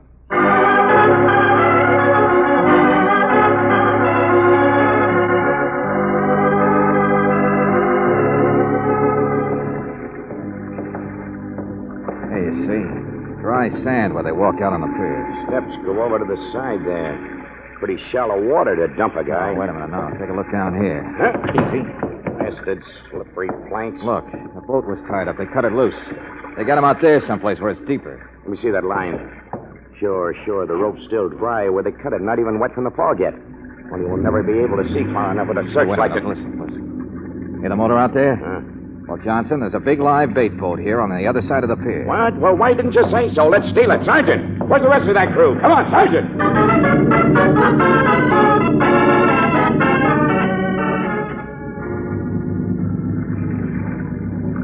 You know, Mr. Frank, that counterpart of yours, Doyle, is an idiot. I suppose so. Yeah, the big, strong boys who want excitement. Want to take care of everything themselves, don't want help. Well, he was apparently in pretty deep, Lieutenant. A man can't ask help when he has to admit he's dipped into his company's money. I'm not so sure. Somebody was apparently strong-arming him. Somebody like Starkey Bennett. Gets a hold on him through gambling and then twists his arm for some real money. Picked up that motor again, Johnson. The guy aboard can hear it. Oh, you mean so now the other boat can hear us? Sure, they're running all right, but we're faster. Oh, it's cold, isn't it? It certainly is. 14th of February, Mr. Valentine. I wonder how many smart people will come up to you today and ask He's you... tired of the gag already, Mr. Frank. Yeah, listen. Yeah, we're getting closer now. But closer to what? Is Doyle dead or alive? Valentine Starkey gave you a lot of double talk, but somehow I don't think he'd have done that if he was the guy who hired 2 killers in Kansas City to get rid of Doyle this very same night. Yes, that makes sense. But if Bennett didn't hire those killers... But he'd make a great fall guy, though, wouldn't he? Hey, wait a minute, hold it. There goes the searchlight. A lot of fog. Lieutenant. They're shooting. Duck down. Don't cut that motor. Get him, Sergeant. Look, he's alive, Johnson. 3 guys in the boat. Well, they can't get away now. Those men. Those are the ones, the thugs. But he's fighting with them. Oh, hurry it up, Sergeant. Give it the gas. Look out! There he goes. He's overboard. Cut the motor, Sergeant. Cut it. Get a line out there, Max. Come on. Hey, you can see him in the water. He's swimming. Sergeant, pull it up closer, can't you? And there goes Kansas City, out into the fog again. Can't even hear the motor. Hurry it up, will you? That guy's all right. I can reach him. I'll get him. Well, all right, come on, step on it. Come on now. Here you go. Give me a hand. Easy, Dusty. Come on. How are you, Doyle? You all right? Oh, there was better conditions. Well, don't just stand there, Sergeant. Get those motors going. No, Johnson, wait a minute. We can worry about those guys when we get back to shore. Oh, yeah, and in this fog, they can land any place they want. They'll be back in Kansas City by the said, time... wait a minute. They won't get away. Optimist. They're pretty tough, I can tell you that. You're quite a guy, Doyle. I'm proud of the Irish. Well, I'm a little glad to meet you, too, this time. But you should have asked for help a long time ago, Doyle. Like I started to tell Mr. Frank, a guy shouldn't work alone. Especially when you're the villain of the piece, like you, Doyle. Him? Doyle? Oh, sure. I went swimming for fun. You went swimming because you knew all 3 of you couldn't get away, so you made it look good. Yeah, you have got a lot of guts. Well, they're wet now, my friend. Stop smiling, will you? I mean it. You'd have come back and still tried to face down your embezzlement. Still try to blame it all on a vague mix-up you cooked up with a gambler. But you hired those thugs. You're the pal of them. You even got them to rough up Frank here intentionally by mistake. Is that so now? Yeah, that's so. It all boils down to a convertible, Johnson. How you get into one. Right. Yeah. A convertible has 2 doors. Well, a guy in a service station saw you riding in the front seat of that car, Doyle. Well, what of it? They forced me to. Well, who has to climb in the car last? Man in the front seat, isn't it? Did you ever hear of anybody being taken for a ride who got in the car last? Hey. Really? That? All right, so it's not conclusive. But we can ask the boys. They'll be easy to find, Johnson. An embezzler needs to throw the police off his trail. Well, for years we might have dragged this bay for this guy's body. I would have been dead. The cement. Sure. It was a great act. All the clues. But they fit with something else. These guys didn't come down here for murder. They came to take a longer ride. They came to meet a ship. Well, ask the Coast Guard to pick up your thugs, Riley, off the nearest slow boat to China. Valentine. No, you're wrong. I didn't do any of these That's things. That's all there is, Doyle. There isn't any more. Unless you'd like to go jump in the lake.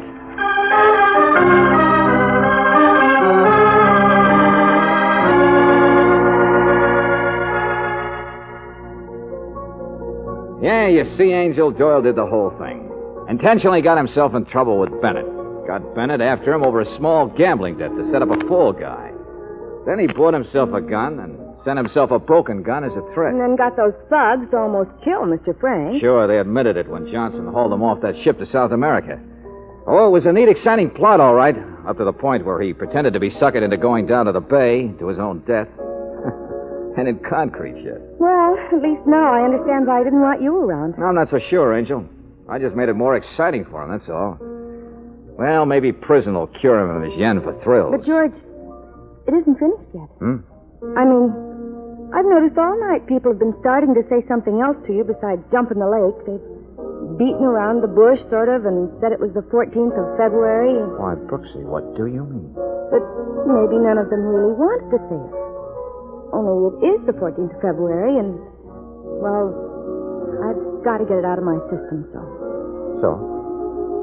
George, will you be my Valentine? Why, George.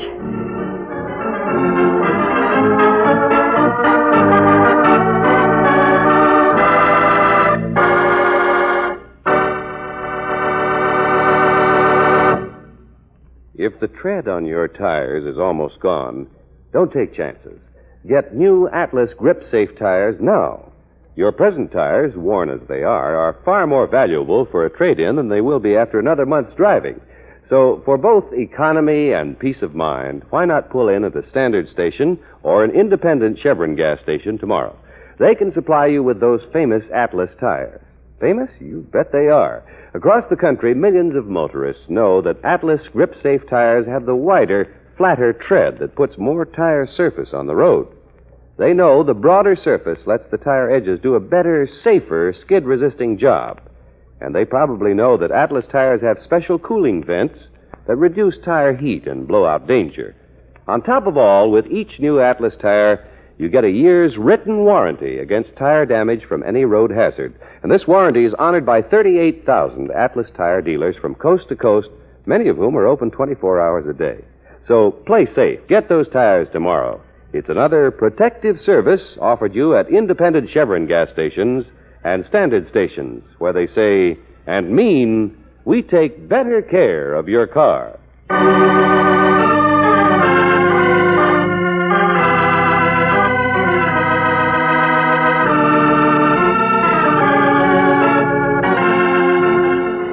Tonight's adventure of George Valentine has been brought to you by Standard Oil Company of California on behalf of independent Chevron gas stations and standard stations throughout the West. Robert Bailey is starred as George. Let George Do It is written by David Victor and Jackson Gillis and directed by Don Clark. Virginia Gregg appeared as Brooksy, Ken Christie as Lieutenant Johnson. Michael Ann Barrett was heard as Mona, Walter Burke as Gil, Dan O'Hurley as Doyle, and Bill Conrad as Starkey. The music was composed and presented by Eddie Dunstetter, your announcer, John Heaston. Listen again next week, same time, same station, to Let George Do It. This is the Mutual Broadcasting System.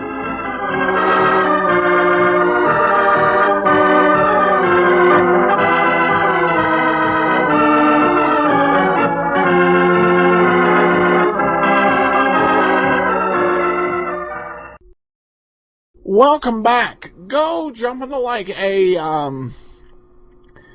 saying that harkens back to a time where we used, shall we say, less colorful languages to tell people to leave us alone. Love that phrase. I love this episode, too. This episode, of course, was actually released February 13th of 1950, and they played Valentine's Day to the hilt. And I love the way that this played out. Just a fantastic episode here. Twisted all the way till the end. So, well done. Well, we turn now to listener comments and feedbacks. Just a simple, great podcast. Keep up the great work. Okay, well, thank you so much. We will be back tomorrow with Sherlock Holmes. Well, before we get started, I want to let you know about Netflix. I've told you before, Netflix brings a world of entertainment to you, and that can literally be true. I was just reading a news article talking about how many Americans are discovering some great British television shows through the power of Netflix and its Instant Watch library. With more than 20,000 titles and nearly 100,000 DVD titles, there are films to fit everybody's interest. You can begin your free trial by going to netflix.greatdetectives.net, or if you're one of our Canadian listeners, go to netflixca.greatdetectives.net. Now it's time for today's episode of Sherlock Holmes, The Remarkable Affair of the Pointless Robbery.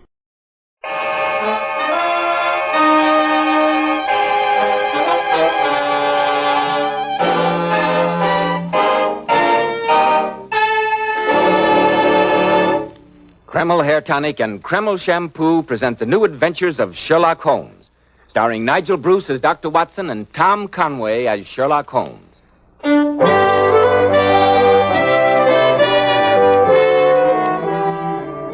And now for that pleasant moment when we pay our weekly visit to Sherlock Holmes' celebrated friend, the eminent Dr. John H. Watson. Good evening, Mr. Bell. Come in and sit down. I thought you might have forgotten your date, Dr. Watson, when I saw that your door was closed. Not at all, my dear fellow. Rather the opposite. I'm afraid I neglected to keep an eye on the time. I was so deeply engrossed in searching through my files. With satisfactory results, I trust? Well, I hope you will find them so. You may remember after I told you the story of the lion's mane the week before last, that you asked if Holmes had any other adventures in his beekeeping days. I do indeed, Dr. Watson. Well, I've been running through my notes concerning the remarkable affair of the pointless robbery. And I think you will find it thrilling enough to keep you on the edge of your chair. I'm sure we all will, Dr. Watson.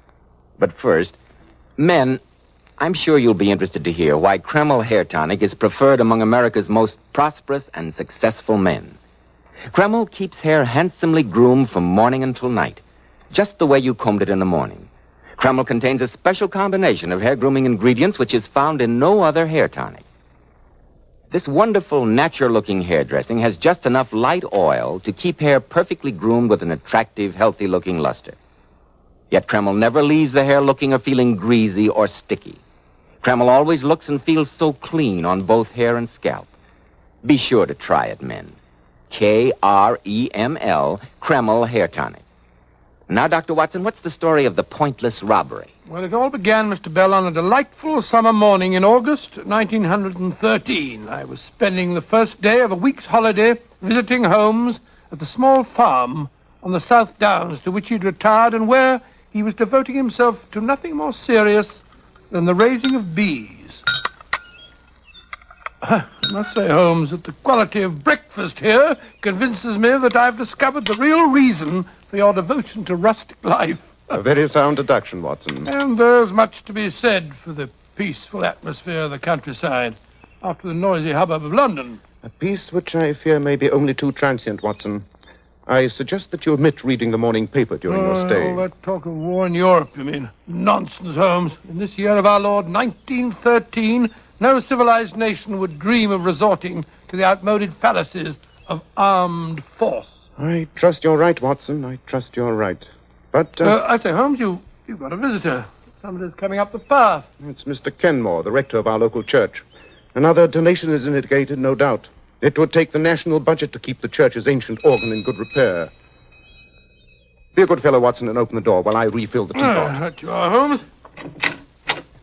Good morning, Mr. Holmes. Good morning, Mr. Kenmore. This is my good friend, Dr. Watson. How do you do, Doctor? A cup of tea? No, thank you. No tea. And I must apologize for this unwarranted intrusion at such an early hour. Some pressing matter in connection with the church? No, Mr. Holmes. The cause of my visit is a most mysterious and disturbing occurrence which took place at my residence last night. Oh, really? Suppose you give me the facts. No doubt it will seem a minor matter to you, but I feel considerable agitation over it. Briefly, at some time last night, the rectory was broken into by thieves who ransacked the entire house, with the exception of the rooms in which my daughter Alice and I were sleeping. Gracious me. And what was stolen? Nothing. Nothing whatever. Was the thief frightened off? No, Mr. Holmes. We knew nothing of it until Alice came downstairs this morning to prepare my breakfast. She found the house in a state of the utmost confusion, obvious signs of forcible entry, and not a single thing missing. Odd. Very odd. I hesitate to ask you, Mr. Holmes, to concern yourself with such a trifle, but you know our worthy constable, Tom Wilson. Yes, an excellent man when it comes to unlighted bicycle lamps, but beyond that... come, Watson, let's accompany Mr. Kenmore to the rectory and see what we can discover.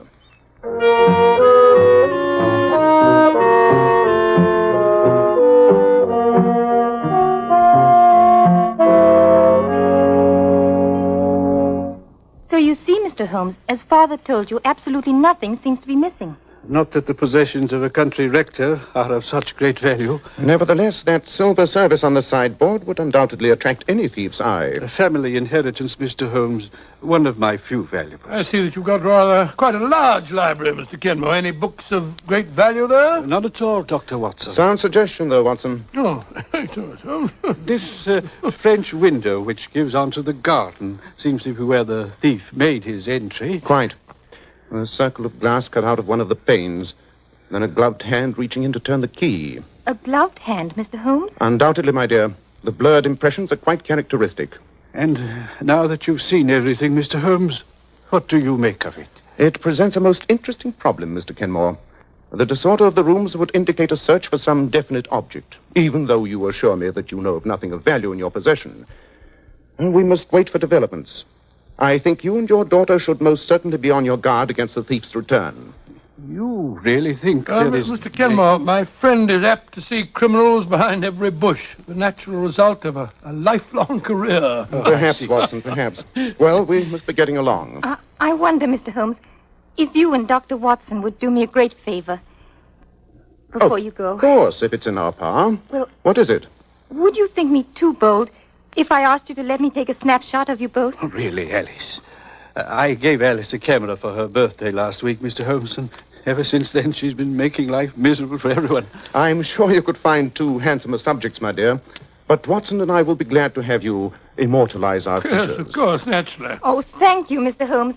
I brought my camera down from my room, hoping you'd say yes. Well, I'm very sorry. I was just wearing this old Norfolk jacket. If you stand here, right beside the front door. Just a moment. The wind's blowing my hair about a bit. There we are. All right. Just look this way. Fine. Thank you so much. I hope you'll spare me a print or two if they turn out, my dear. I'll be very glad to. As a matter of fact, that was the last picture in the roll. Now I can take it down to the village and have Mr. Dilworthy, the chemist, develop it for me. I say, we're passing by the chemist's shop. Can't I drop it off for you? Thank you very much, Mr. Watson. That's very kind. Here it is. And thank you again, Mr. Holmes, for your kindness in troubling yourself with my problem. Not at all. And remember, Mr. Kenmore, be on your guard against a return visit.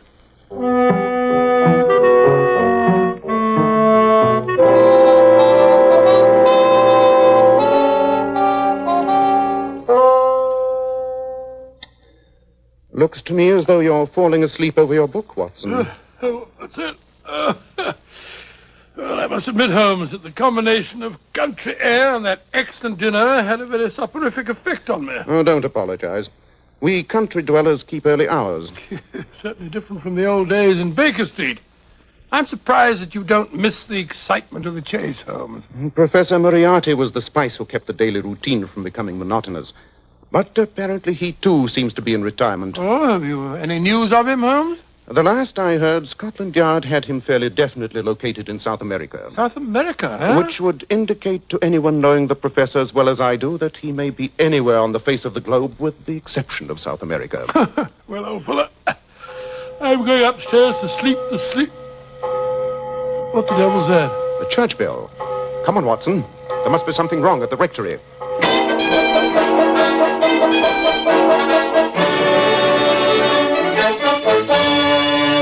And I thought the quickest way of raising the alarm, Mr. Holmes, was to sound the church bell. Very wise. Tell me, Mr. Kenmore, what was the first thing you heard? A sharp cry from my daughter awakened me, followed by a thud. I rushed into her room and found her. Well, she'll be all right, don't you worry, Mr. Kenmore. I've had to take several stitches, but she'll have a slight concussion for the next few days. But there's no cause for alarm. Oh, thank heaven, Doctor.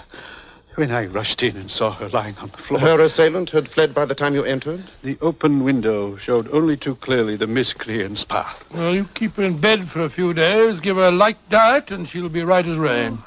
Oh, that face, the window. Oh, she's semi-conscious, poor girl, to be quite expected after such a blow. No, don't touch me. Please. There on the shelf. No. The sleeping draught that I gave her will take effect soon. I blame myself, Mr. Holmes, for not having paid more attention to your warning. But That's of no importance now, Mr. Kenmore.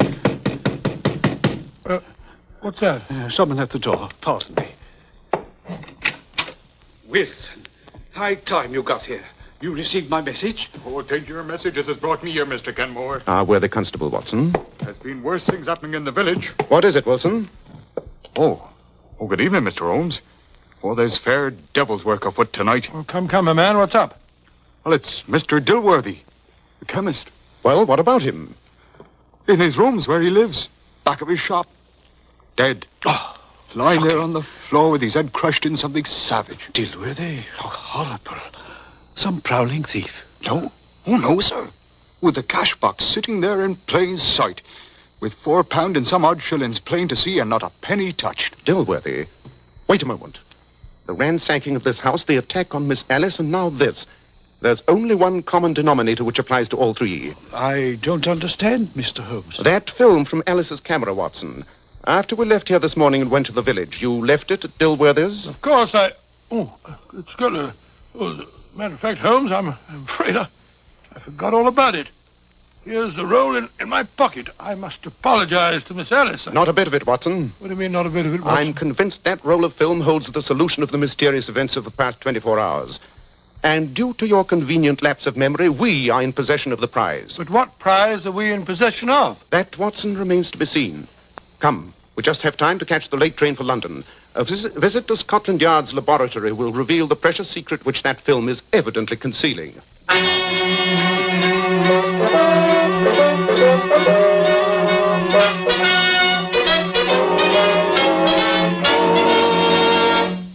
In just a moment, we'll find out what that precious secret is. Men, when you buy a hair tonic, why not buy one that does lots more than just keep hair looking handsome? Why not get your money's worth and buy Kreml hair tonic? No other hair tonic keeps the hair more neatly groomed and attractive looking. In addition, Kreml is simply great to lubricate a dry scalp. At the same time, it removes itchy, loose dandruff and leaves the scalp feeling so clean, refreshed, and alive. No wonder Kreml is preferred among America's most successful men. Buy a bottle of Kreml at any drug counter. Ask for an application at your barber shop. Use this highly specialized hair tonic daily for better groomed hair, a more hygienic scalp. Kreml. Kreml hair tonic. And now, Dr. Watson, what did you discover on that precious roll of film which had already caused the death of one person and a murderous assault upon another? Well, as soon as we reached Scotland Yard's laboratory, Holmes wasted no time in getting permission to develop the photographs. Just hand me that second tray, will you, Watson? The one this side of the red lamp. There you are. There. That does it. Look, Watson. The images are starting to appear. Oh, I'll take your word for it. That red lamp gives about as much light as a glowworm. Sorry, but that's all we can use until we finish the development. Look, Watson. They're coming much more strongly now. Yes, I see. That seems to be a picture of the rector. Doesn't look to me as though that were worth committing murder for. There are 12 pictures on the roll, Watson. This next one seems to be a somewhat out-of-focus picture of the directory. That third one, sharper. Evidently a croquet match. I'm quite sure that we haven't gone tearing off on a wild goose chase, Holmes. Impossible, Watson. All the evidence indicates that this film must have been the objective. Ah, now that looks more interesting. Two girls on the beach in bathing suits. I say, Holmes. What? That girl on the left's got a fine figure, eh? Undoubtedly. But the composition is not improved by those other people in the middle background. I think that... Watson, hand me that lens. The large magnifier there. I thought you were displaying a cavalier lack of interest in such a shapely young lady. Well, I trust it's repaying your intense study. Look, Watson. Look here. Examine it closely through the lens. Well, a daring bathing suit, I must say. Has no sleeves. Not the girl, you idiot. What? The girl? The two men in the background. Take a good look at that one on the right. Oh, there's certainly something familiar about him. Holmes, it can't be. But it is, Watson. Beyond any shadow of doubt. Professor Moriarty himself. And no nearer to South America than the beaches of England. But I don't see why Moriarty should have been so anxious to secure this film. After all, Holmes, there's nothing particularly damning in a photograph of two men seated on a beach. When one of them is the world's most notorious criminal, and when he's quite ready to commit murder to regain the film. Watson, ask the inspector to call us a car. Where are we going? You and I and this precious film are paying a visit to Sir Edward at the Foreign Office at once.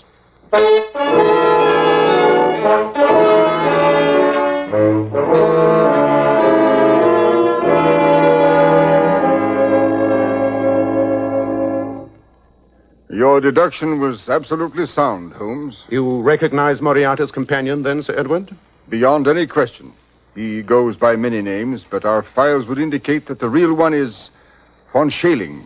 Probably the cleverest among the senior members of the Imperial German Secret Service. Good heavens, a spy. Yes, precisely, Dr. Watson. I should imagine, Sir Edward, that his dealings with Moriarty must be of great importance, since they required him to come to England in person. I'm quite sure of it. But the peaceful surroundings of the South Downs and the quiet beaches, what would a spy be doing there? With Portsmouth, England's greatest naval base only a few miles away, and the present situation in Europe, Professor Moriarty does not concern himself with trifles. Under the circumstances, I have no hesitation in telling you two gentlemen that the first trials of our new battle cruisers have been taking place off Portsmouth these last few days. Great Scott. Yes, Doctor, in what we thought was the utmost secrecy. There's still a ray of hope, Sir Edward. Moriarty would not have gone to such lengths to suppress this photograph had his transactions with von Schailing been completed.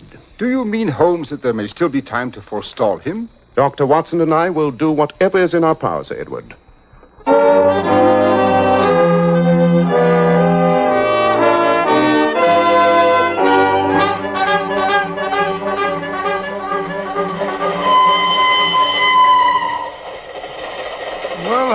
Judging from the sudden change in your expression after your silence this past hour, you've evidently had an inspiration. We must bait a trap, Watson. And that film must be our bait. Professor Moriarty must be in a fury at his bungling subordinates, who've twice failed to recover it. If I know the professor, he'll make the next attempt himself. Well, you can't take an advertisement in the newspaper, Holmes, to lure Moriarty into a trap. If Alice and her father will cooperate, I have a method that is better than any advertisement. Oh? What's that? Evidently, Watson, you're not acquainted with the post office and the postmistress of the average village, to which Falworth is no exception. She fills the function of a town crier with the utmost efficiency. She will be our advertisement.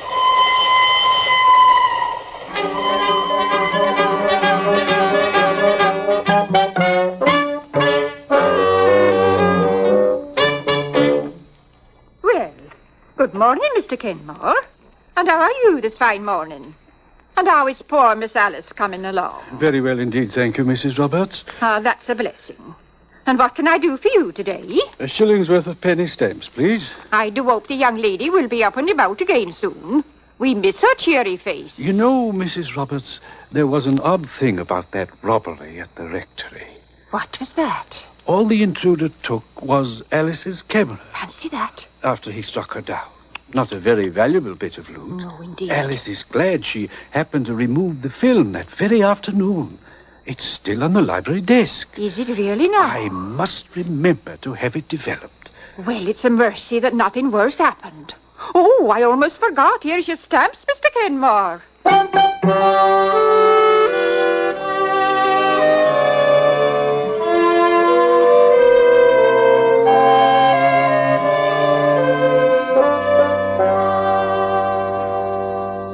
And I think I can assure you, Mr. Holmes, knowing our worthy postmistress as I do, that the misinformation I gave her has by now been widely disseminated. Excellent, Mr. Kenmore.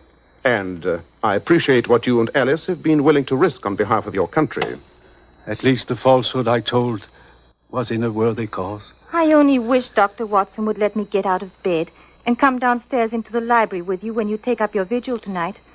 I'd like to see that those horrible men get their just deserts. Really, my dear? You sound almost bloodthirsty. Well, I can't say that I blame Miss Alice for that. If someone had given me a crack on the head, I'd look forward to their downfall. Mr. Kenmore, I would have felt happier if you and Alice were not in the house.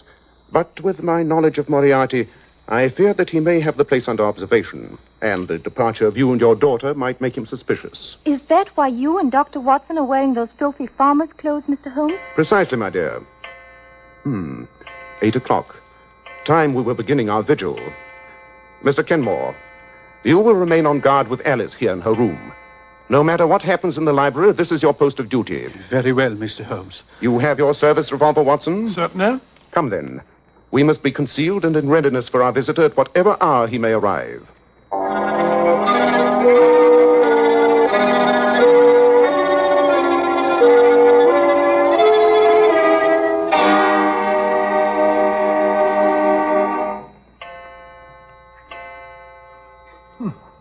Only 2 o'clock. I'm so cramped from standing behind these curtains that I thought it must be the morning. What price the peaceful countryside now, Watson? Well, I must say that... What is it? A faint sound on the gravel path. It might be a nocturnal animal or... No. There it is again. Footsteps. Is your gun ready, Watson? Ready, Holmes. It'll probably come through the French windows. It's the most inviting entrance. On your guard. Cutting up a pane of glass.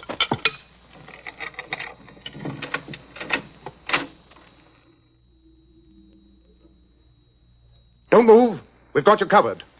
The light switch, Watson, with your left hand. There. Well, Professor Moriarty, we meet again. If it isn't Mr. Sherlock Holmes and Dr. Watson. Keep that gun on him, Watson, while I see if he's carrying a weapon. And render myself liable to a long prison sentence. My dear Holmes, your retirement to pastoral pursuits must have impaired your reasoning powers. It's all right, Watson. He's unarmed. You can lower your hands now, Professor. But I'd strongly advise against making any sudden move. I wish he would, the dirty traitor. I'm inclined to agree with your sentiments, Watson. Moriarty, for once I intend to take the law into my own hands. I can forgive a criminal, or a forger, or a thief, or even a murderer. But a traitor is something else. I don't understand what you're driving at. Certain backward Balkan countries, Moriarty, have an extremely convenient system of disposing of unwanted prisoners. They are invariably shot while attempting to escape. You wouldn't dare. You who have always stood on the side of the law. Have you ever known me to break my word? I assure you, Moriarty, that unless you consent to turn over von Schailing to us, together with any information you have for him, you will be dead by the time I count 10. And I promise you that Watson won't hesitate either. Yeah, you bet I won't, Holmes. Take your choice, Moriarty. 1, 2, 3, 4. All right, Holmes. You win. This time. A wise decision. Where were you to meet von Schailing? And what were you to deliver to him? At midnight tomorrow, on a beach 6 miles south of here. He has a rendezvous there with a submarine that is to take him back to Germany. And the figures on the new cruisers are hidden at my lodgings in Portsmouth. We'll keep that appointment with von Schailing tomorrow night.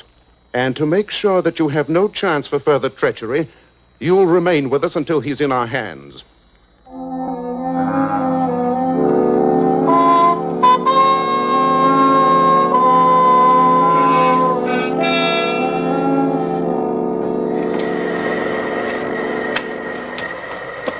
This is the spot, Professor Moriarty? 500 yards south of the abandoned dock, yes. Very well. Watson and I will remain here behind these bushes. You, Professor, will walk out alone onto the sands. I intend to take no chances of scaring off our quarry. I haven't much choice in the matter. Just a moment. Yes?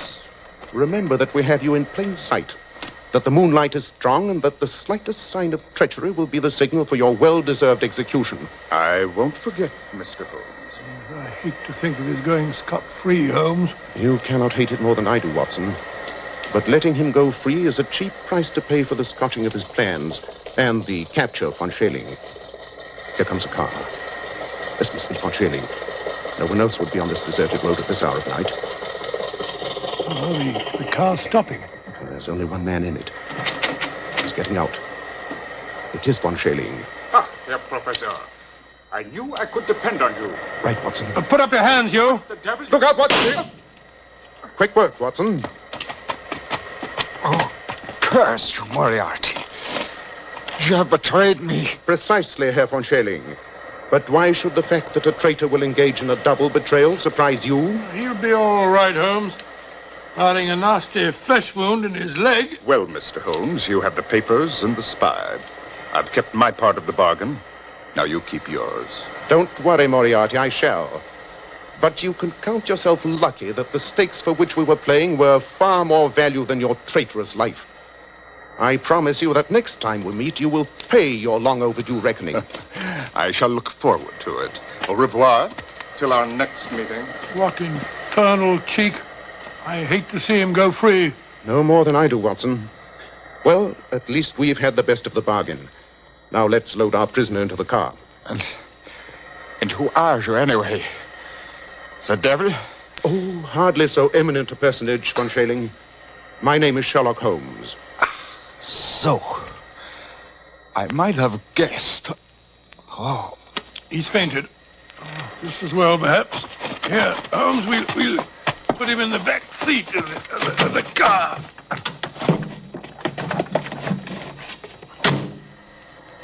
Well, you've got the spy, and that finishes that. I wonder. There's an east wind coming, Watson. East wind? Oh, I don't think so, Holmes. It's particularly warm. Good old Watson. You're the one fixed point in a changing age. There's an east wind coming all the same. Such a wind as never blew on England yet. It will be cold and bitter, and a good many of us may wither before its blast. But it's God's own wind nonetheless, and a cleaner, better, stronger land will lie in the sunshine when the storm has cleared. Start the car up, Watson. It's time we were on our way.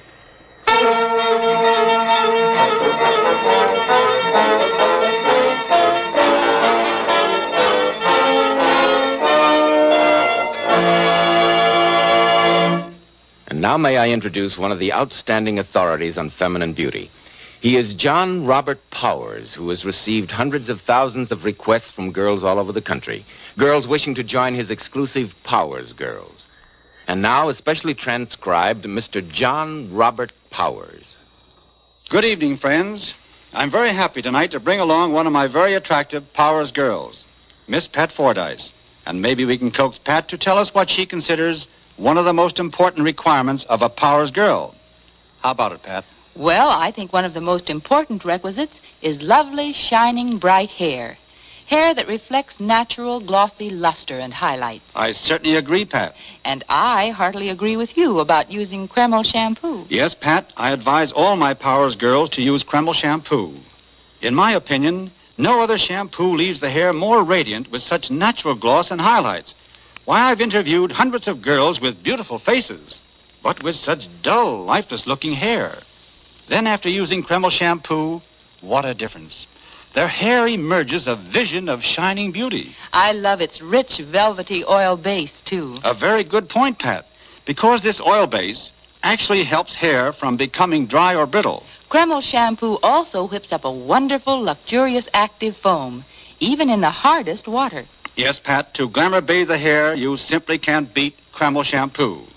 And I sincerely recommend it to every girl who is discouraged about the way her hair looks. To every girl who wants her hair to look its shining best. Thank you, Mr. Powers, and also your very, very beautiful Powers girls, Miss Pat Fordyce. And now, Dr. Watson, what about next week? Well, now, let me see. Next week, I think I shall tell you a weird story about the strange experience of Mr. John Scott Eccles, wherein Holmes solves a murder of a certain Aloysius, or as you say, Aloysius, Garcia, and finds a kitchen full of voodoo fetishes. I call the story The Adventure of Wisteria Lodge.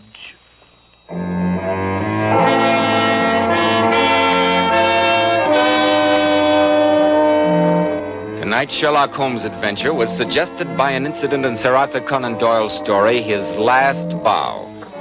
Nigel Bruce appeared by permission of California Pictures. Tom Conway through the courtesy of Eagle Lion Pictures. The Sherlock Holmes series is produced by Tom McKnight, with original music composed and conducted by Alex Steinert. This is Joseph Bell speaking for Kreml Hair Tonic and Kreml Shampoo, and inviting you to listen next week at this same time, when Dr. Watson will tell us about the adventure of Wisteria Lodge.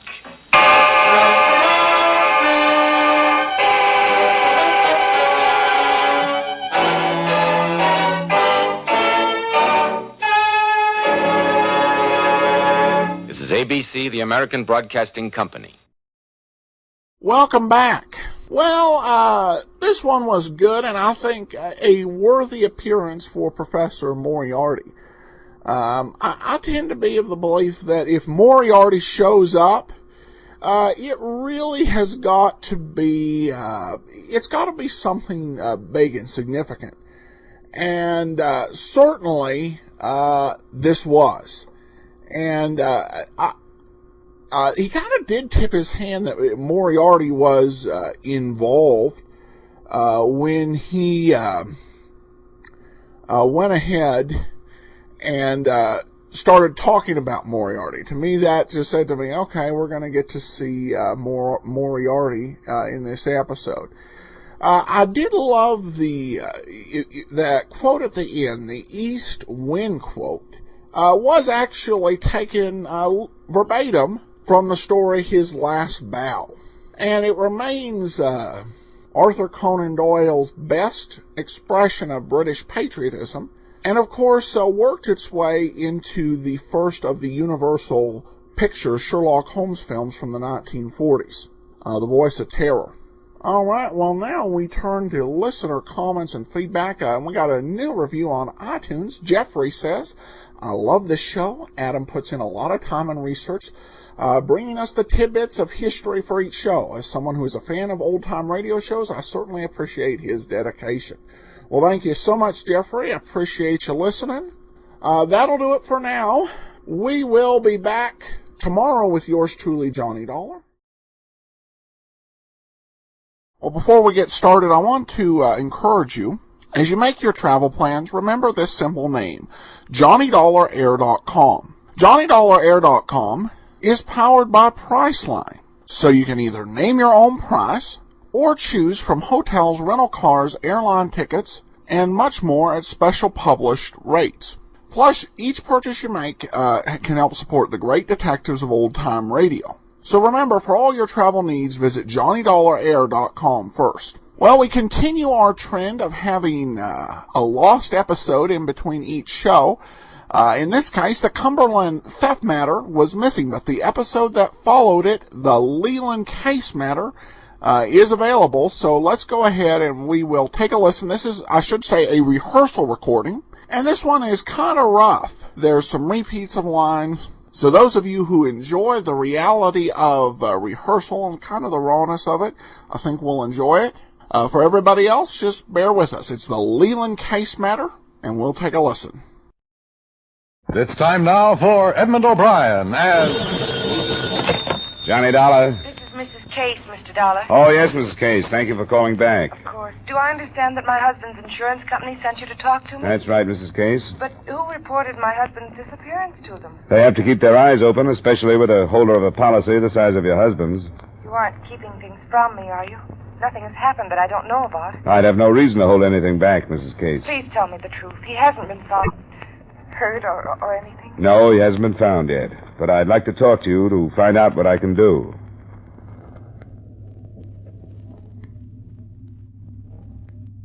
Edmund O'Brien in a transcribed adventure of the man with the action-packed expense account. America's fabulous freelance insurance investigator. Yours truly, Johnny Dollar.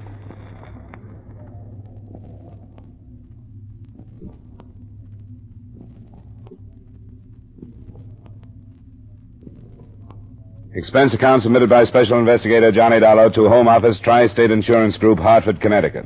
The following is an accounting of expenditures during my investigation of the Leland case matter. Expense account item 1, $24.80 transportation from Hartford to New York City. I phoned Mrs. Leland Case as soon as I got in, and when she returned the call, I made arrangements to meet her at her... I phoned Mrs. Leland Case as soon as I got in, and when she returned the call, I made arrangements to meet her at her apartment. But before I went over, I checked in with Missing Persons Bureau to get what background they had.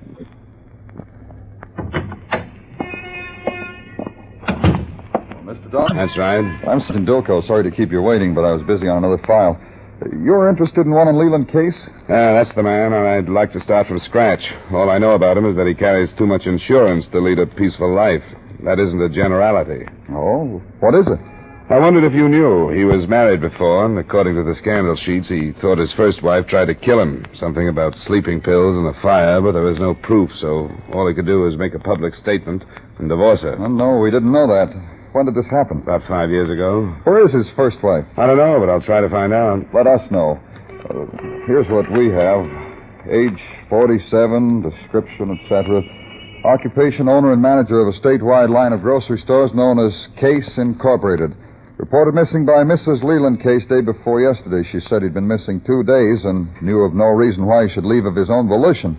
Knew of no enemies or any reason for suicide. I've got 50 more just like it. I suppose you have. Did he say he was going anyplace the last time Mrs. Case saw him? Not that she remembers. He kissed her goodbye at 10:30 in the morning and failed to pick her up at 7 that night to go to dinner at the home of Mr. and Mrs. Herbert Bennett. There isn't any luggage or missing clothes. Not unless he had some no one knew about at his office where he maintained a Not unless he had some no one knew about at his office where he maintained a bachelor apartment. Oh, there's that. Yeah. We haven't really gotten to work on him yet. We've got circulars and so on out on him, and in a day or so we'll be able to spare a man or two for personal work.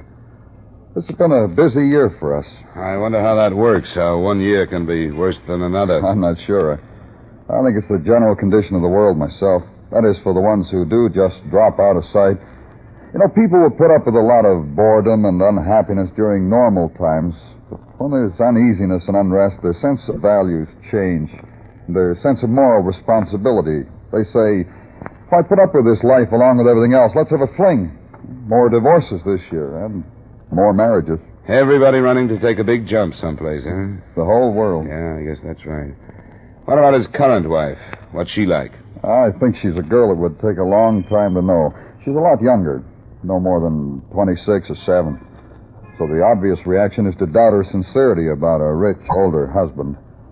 She's darn good looking, and thinks she could tell a lot of men anything and they'd believe her. It wouldn't interfere with your procedure if I talked to her? No, not at all. The more work I can get you to do, the better.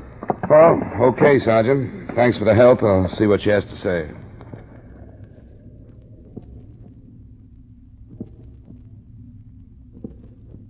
When I was admitted to the case apartment, I understood what Sergeant Dolko meant. She was beautiful, and her outstanding feature was part of her personality, too.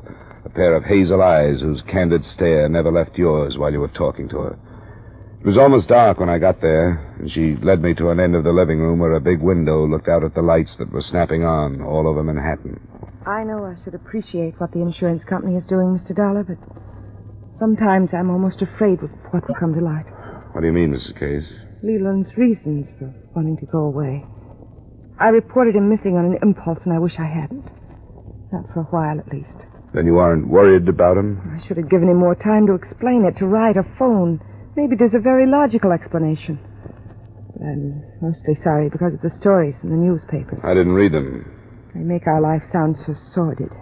Just because he's been married before and because he was called a playboy when he was younger. Ours has been a very normal and happy marriage. Not at all what they made it seem. You must have been worried about him when you went to the police. Yes, I was. But I'm inclined to let my imagination get hold of me. Imagination about what? About his being in an accident or being taken ill or something like that. And when 2 days passed, I couldn't stand it anymore, and I called the police. Had you made any other inquiries? Called anyone else?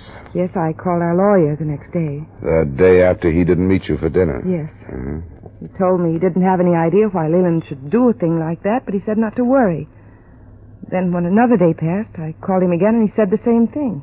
Not to worry, that he was sure everything was all right. What's his name, this lawyer? Paul Frater. How well do you know him? Personally, I mean. Oh, hardly at all. He's been here at the apartment a few times for parties, and I've talked to him on the phone, but that's all. What about your husband's other business associates? Did you know any of them? No, not well. I've only been married to Leland for a little over 2 years. He's always said that he wanted our life separated from his business life. Yeah. I think I know what you mean. You wonder if Mr. Frater and the others would keep things from me if Leland wanted them to. Do you think they would? Yes, I do. I think Mr. Frater was. He kept telling me not to go to the police and that everything was all right, but then when I'd ask him how he knew, he wouldn't say. What did he say? That the publicity wouldn't be good. I did, anyway, because I felt that I couldn't believe anybody. I have an idea you turned to the police in anger, Mrs. Case. I told you I was sorry that I did. You also told me that you were almost afraid of what might come to light. Was there trouble between you and your husband? Not that I know of. I mean, I love my husband, and if his feelings toward me changed, I wasn't aware of it. Yet you went to the police because you were angry. No. I was worried and confused. I didn't know what to do. Yes, I was angry because of the way Mr. Frater talked to me. I thought he was lying to me. But if I hadn't talked to him, I would have gone to the police anyway. I think any wife would. Yeah? Oh, I don't know what I thought. I wish I hadn't. And if there were a way to stop it, I would. Do you really want it stopped? No. He's been gone for 5 days, and I want to know where he is. I have a right to, haven't I? Sure. You think I'm cheap and mercenary, don't you? That I married him for his money and I want to hang on to him. I didn't say that, Mrs. Case. You don't have to. Everybody thinks that. Maybe even Leland sometimes. Because I'm young and because of the way I look. I can tell by the way his men friends act around me and the way their wives look at me. Nobody believes I love him. And I wish I didn't. I wish I could turn into what people think I am. Well, I'll either see you again or I'll phone you tomorrow after I talk to Paul Frater.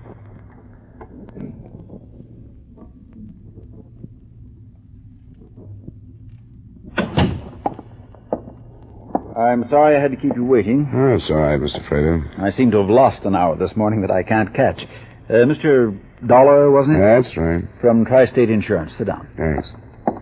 How in the world did your company get caught up in this farce? Well, I think they have informers in the Bureau of Missing Persons. Missing persons. Rot. As if it isn't bad enough to have a suspicious, grasping wife dogging your every step, now the insurance company is tagging along. Well, that's the picture so far. You know where Mr. Case is? No. But if I did, I wouldn't tell you. All of us. All of his friends have been after him to get away from everything here in the city and take a complete rest. That's what you think he's doing? Of course it is. And you'd be doing the poor chap a favor if you'd leave him alone. His wife said that she phoned you and asked if you knew where he was, Mr. Frater. She didn't say that you told her anything about arrest. I didn't tell her because she's one of the things he's getting away from. When I do tell her the truth, it'll be in the form of divorce papers. She didn't mention any divorce either. She said they were happy. Yes, she would.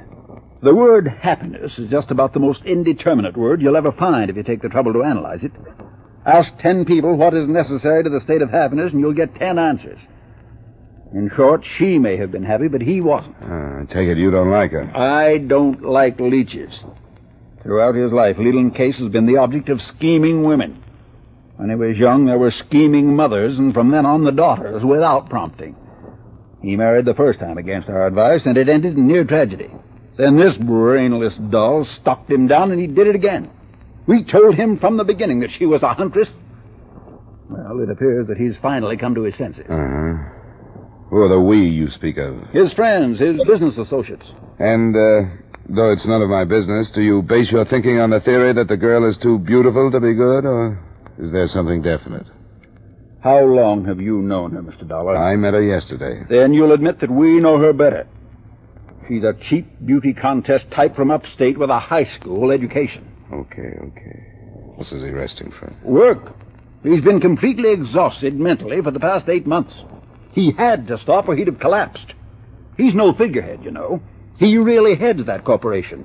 He carries more responsibility than a single mind is equipped to carry. Where would he go then, Mr. Frater? You must have an idea of Florida, the Caribbean, out west someplace. Where? I really have no idea, Mr. Dollar. I really don't. It must be quite a distance, or he would have read about his disappearance and at least phoned. Yes, that's true. Possibly even Europe. Well, the police are covering all the steamer and airlines. That stupid, spiteful woman, the police. Is there no way to stop this idiocy? If you as his lawyer don't know, and I don't. As long as his wife says he's missing, he is. I talked with more of Leland Case's friends and advisors that day, and their statements were pretty much the same as Paul Frater's. I followed Case's last known movements from his office to his club, where he'd arrived at 5 p.m. for a steam bath. He'd been seen leaving there an hour or so later, and there the trail ended. The witness couldn't remember whether he'd been carrying anything like an overnight bag, and nobody knew how much money he'd had with him. It was hard to tell how much nationwide publicity the disappearance was getting, but in New York and the neighboring states, the papers carried the story in every edition. But that day and most of the next passed before anything developed. I was just leaving my hotel room for dinner when the phone rang. It was Mrs. Leland Case calling to say she had to see me in her apartment as soon as possible. I had to call you. I wasn't supposed to, but I didn't know what to do. Sit down. I wasn't supposed to talk to anybody, but I had to. I couldn't stand Sit down. Now, come on, sit down. Try to make sense. All right. What happened? A man told me. Leland's alive, but they're holding him. I've got to give him some money. Now, wait a minute. When did this call come in? Before I phoned you, about 5 minutes, I think. I don't know how long before. Slow down now. What did he say, exactly? He said... He told me Leland was alive and all right. He said he'd be safe if I turned $10,000 over to them. They'd let him go then. But if I talked to the police, he'd be killed. How did you answer him? Oh, I hardly remember. I went all to pieces. I just said, yes, I'd do anything. He wanted to know how fast I could get the money, and I said I didn't know. And then he said if it wasn't by noon tomorrow, to forget it. I can get it. There are some things in the safety deposit box. Wait a minute. And there's quite a bit in the checking account. Wait a minute. Did he tell you where you were going to hand over the money? No. Oh, he said someone would call me again. When? Tomorrow morning, 11:30, he said. All right, we have some time then. We'll try and figure out what we're going to do. Before I left her that night, I felt I had convinced Mrs. Case on a few salient points. For one, that we'd be working at cross purposes with the police if we tried to make the contact without them and therefore be hand in hand with the criminals. For another, that if she were watched, as she probably would be, and acted as though she were raising the ransom, I could line up the police without any suspicion being cast on her. And finally, that by the record, kidnappers who received their extortion money according to their... Kidnappers who receive their extortion money according to their exact demands are the first ones to kill the kidnapped victim, since by that time he is the only evidence against them. I alerted Sergeant Dulco that night, and the next morning, while Mrs. Case was out getting what she could of the $10,000, I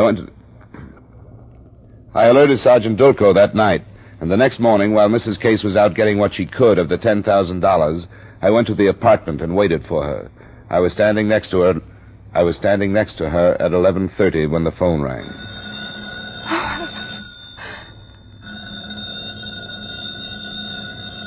Go ahead, I'll stand here. Go ahead, I'll stand here. Hold the receiver away from you. Take it right to line 15 in.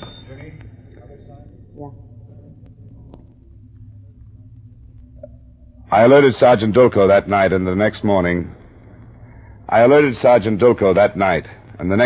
while Mrs. Case was out getting what she could of the $10,000, I went to the apartment and waited for her. I was standing next to her at 11:30 when the phone rang.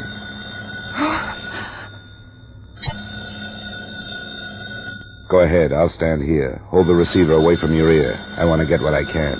All right. I'm so scared. Go ahead, don't try to be anything else. Hello? It's 11:30. This is about your husband again. Did you raise the money? Not all of it, but it's over $8,000. We said 10. What about the rest? I couldn't do what you wanted me to be careful, and I couldn't get the rest without answering questions. You didn't give me much time. How much is it? I can give you $8,600. There's some way you can make up the difference? It's such a little bit more. I could sell some of my things if you'll give me more time. How much time? It would take another day. That's too long. We want to get out of this part of the country, so we'll give you a break. You get your man back. How is he? Is he all right? He's okay, and he'll stay that way. As long as you do what we say. I will. What do you want me to do? Okay. I'll tell you, and we'll get this over with right now. You know where they're fixing up that church on Park Avenue? Yes. Yes, I know what you mean. Well, there's a bus stop right there. You be there at 10 to 12 on a dot and have the money inside a newspaper that's folded up. You got that? Yes. It'll only be a few minutes, and somebody will meet you. We know you because we've been following you all morning. Got the paper rolled up like you're through reading it, see? Yes. And this person will come up and say, are you through with that paper, lady? I want to find out who won the game. Got that? Yes, I'll remember. You just give him the paper and walk away. You got that? Yes. And my husband, when will you let him go? Just as soon as we get back to where he's at and count the money. All right. There's nothing else I can do. That's right. And there's one last thing. Your phone's going to start ringing right after you hang up. Let it ring. It's going to be me, so you won't call out. I want you in front of your building in 3 minutes, so you don't stop the phone. You'll be followed from then on. Now, let's get started so you get your man back, huh? He hung up. Yeah, you too. Did you hear all he said? Yeah, enough of it. They threw us a curve. It's not usually as simple as this. I won't have time to call the police in. What's going to happen? I'll do what I can. Get started now. You've only got a few minutes. I'll leave the building by the other entrance and go up Lexington. Come on. You'll be there. I'll try to be by the time you get there. Here's a newspaper. If you can stall a little, do it, but don't be late. When you get there, don't look for me. I won't. They're stupid pulling a wide-open daylight contact like this. So stupid it's smart.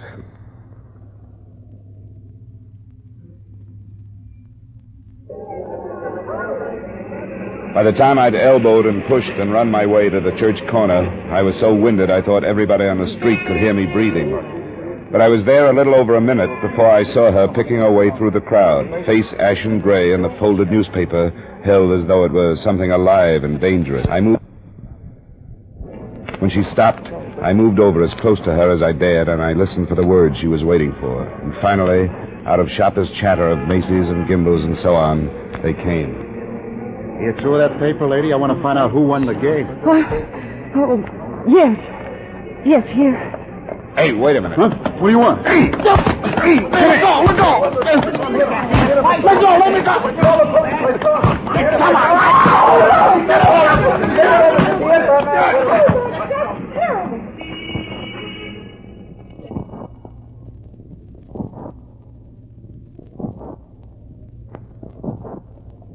Haven't talked to him yet, but I've got 2 cars out checking the address he gave the booking sergeant. What name did he give? Lamson, Eugene L. We haven't checked that out either. There must be at least 2 more to do all the There must be at least 2 more to do all the tailing and covering he talked about on the phone. Well, where's the call from the radio cars? Oh, here. He's in here. Well, you don't look like you're going to enjoy a steak for a while, do you? I can wait. For a long time on a federal rap? You think so, but I ain't worried. Where is Leland Case? I got news. I don't know where he is. Is he alive? I don't know that either. I read about him in the paper and figured I could nick the wife before they found him. Sure. You don't like that?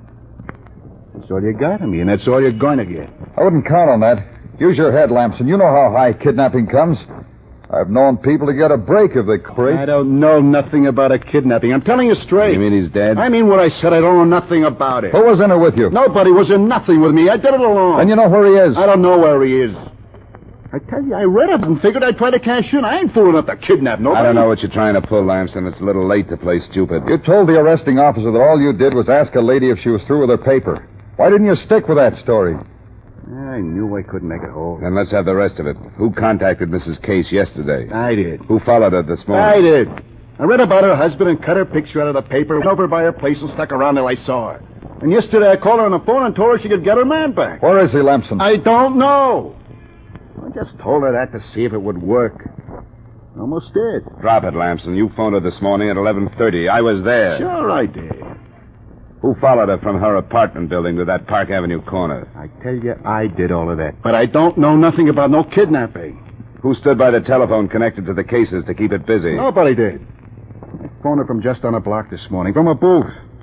And when I told her I was going to call back and for her to leave it ring, I just left the receiver hanging and went out to follow her. You know, a lot of you guys have got the idea that if you take a story like this and stick with it and swear to it and repeat it, that there isn't anything anybody can do to break it down. Yeah. You can't break this one down because there ain't no other. I don't know nothing about this guy but what I read in the paper. We'll just let you soak for a while, Lamson. The FBI is on their way over. I understand they're pretty good with stubborn guys like you. I'm telling you, I don't care who comes. That's a straight story, and nobody can make me say nothing else. It was just an idea I had. I got it after I read about it in the paper that this guy That's enough, Lamson. We'll get back to you. You work on your story while you wait for it. Well, I have to work on it. It's true. You had enough, dollar? Too much, It may sound crazy. Maybe I am, but it's the truth. I just figured it might work, and it almost did. I had the money right in my hand. I think it was then that we began to feel that when and if we found Case, we'd find him dead. I don't know about the sergeant, but I began to feel responsible, as though he might have been killed because we'd picked up Lamson and the accomplices he wouldn't name had known that things had gone wrong. We waited in Dolko's office for the report from the radio cars investigating Lamson's address. When we got it, the picture was as blank as before. He'd moved into the place 2 weeks before, and nobody that was questioned knew where he'd come or... I think it was then that we began to feel that when and if we found Case, we'd find him dead. I don't know about the sergeant, but I began to feel responsible, as though he might have been killed because we'd picked up Lamson and the accomplices he wouldn't name had known that things had gone wrong. We waited in Dolko's office for the report from the radio cars investigating Lamson's address. When we got it, the picture was as blank as before. He'd moved into the place 2 weeks before, and nobody that was questioned knew where he'd come from or anything about him. In the meantime, the experts had gone to work on him, and by 10 that night when I left for my hotel, he still hadn't changed his story. That's the way the day ended.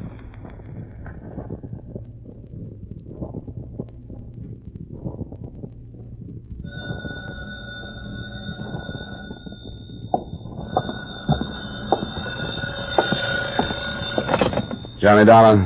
Sergeant Dope. Oh, yeah. Good morning, Sergeant. Anything new? There was a message on my desk when I got here to call a hospital up near White Plains. Huh? I talked to a doctor who says there's a patient up there that answers Case's description. What? It seems to be a semi-religious place of some kind in the country, sort of removed from reality. This man was brought there by somebody who found him wandering on the road with his clothes torn off and in pretty bad shape from beating. He gave his name as White. Huh. I don't get it. You going to follow it up? Yeah, I'm asking permission of the local authorities to come up, and I wondered if you'd like to go with me. What about Lamson? He's asleep. So's everybody that questioned him. They worked all night without getting him to change a word. All right, Sergeant. Let's go to White Plains, then. You want me to cab over, or will you pick me up?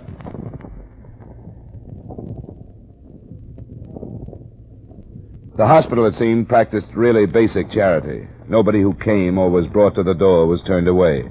According to the doctor, the patient called White was recovering nicely from his physical symptoms, but his mental condition was such that he refused to talk to anyone, refused to do anything but lie in his bed and stare at the ceiling. We'd come armed with photographs of Leland Case, so we knew that's who he was the moment we walked into his room. Oh, hello, Mr. Case. I wish you'd have let people know where you were. You've caused everybody a lot of worry. What name did you call me? Case. Leland Case, isn't that your name? I don't know. I don't know who I am. I think we do, Mr. Case. Leland Case. That's not a very nice name. Why did you come here? We've been looking for you. You've been missing for over a week. My name is Dulco, and this is Mr. Dollar. Glad we found you, Mr. Case. Leland Case. That name doesn't mean anything to me. We have some photographs here. See if you recognize that. Mm-hmm. They're of me. Of someone who looks very much like me. I have no memory of anything before I was on a train that I left in the city near here. White Plains? Oh, yes.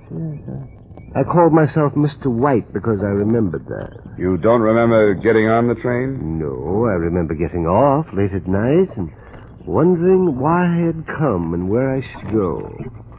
I remember walking down some railroad tracks because it seemed so good to be in the country at night. And then these men attacked me, and I believe they took everything I had, if I had anything. And someone brought me here. Who is Leland Case? You're a pretty successful man in the state of New York. You have money and a big, thriving business. You have a wife. A wife? Yes, the girl in one of the pictures. This one. This girl is my wife? Yes, and you also had a doctor who told you that if you didn't stop working so hard, you'd have a mental breakdown. Well, this is awfully confusing to hear you tell me that this stranger, that I am this Leland Case. This is no joke, is it? Are you sure that's who I am? Yeah, we're sure. As soon as you feel strong enough to go back to New York with us, you can talk to people who know you. Your wife, for one. My wife? Does the name Paul Frater mean anything to you? He's a lawyer. Paul Fraser. No, it doesn't mean anything to me. The doctor tells me I've recovered from my injuries. I wonder when he would let me go. He told us that if you felt like it, you could leave today. It would be good for you. Well, then, if my clothes are wearable, I think I'd like to try and get up. All the way back to New York, he asked questions about the Leland Case. All the way back to New York, he asked questions about the Leland Case he'd forgotten. When we got there, it was early evening, and by arrangement with Paul Frater... Paul Frater was waiting with Mrs. Case at the apartment. There were a few moments of strained silence while he looked at them with no show of recognition. And you tell me that this is my wife. Leland, darling. And Mr. Fraser. Why, I'm your attorney. You and I have been like father and son for years. Well, I'm sorry, Mr. Fraser. You don't remember? I'm afraid I don't. Leland, darling, I'll take care of you. I'll make you remember. What about the business? That'll snap him back. These gentlemen have told me about the business, this huge, complicated enterprise. Well, I can't believe that I, no matter what my name is, ever controlled anything as large as that. Well, you did, Leland. You're a genius in organization. A genius? Well, that sounds awfully dull. Leland, the company needs you. Mr. and Mrs. Case and Mr. Frater, I think the problem from here on is up to you. Sergeant Dulco and I are only in the way now. Well, we want to thank you for all that you've done. We're glad that it's turning out this way. Goodbye, all of you. Goodbye. And thank you, Mr. Dollar, thank you. Just so long as Mr. Case will be all right now. I think I will, Mr. Dollar. Yes, I really think I will.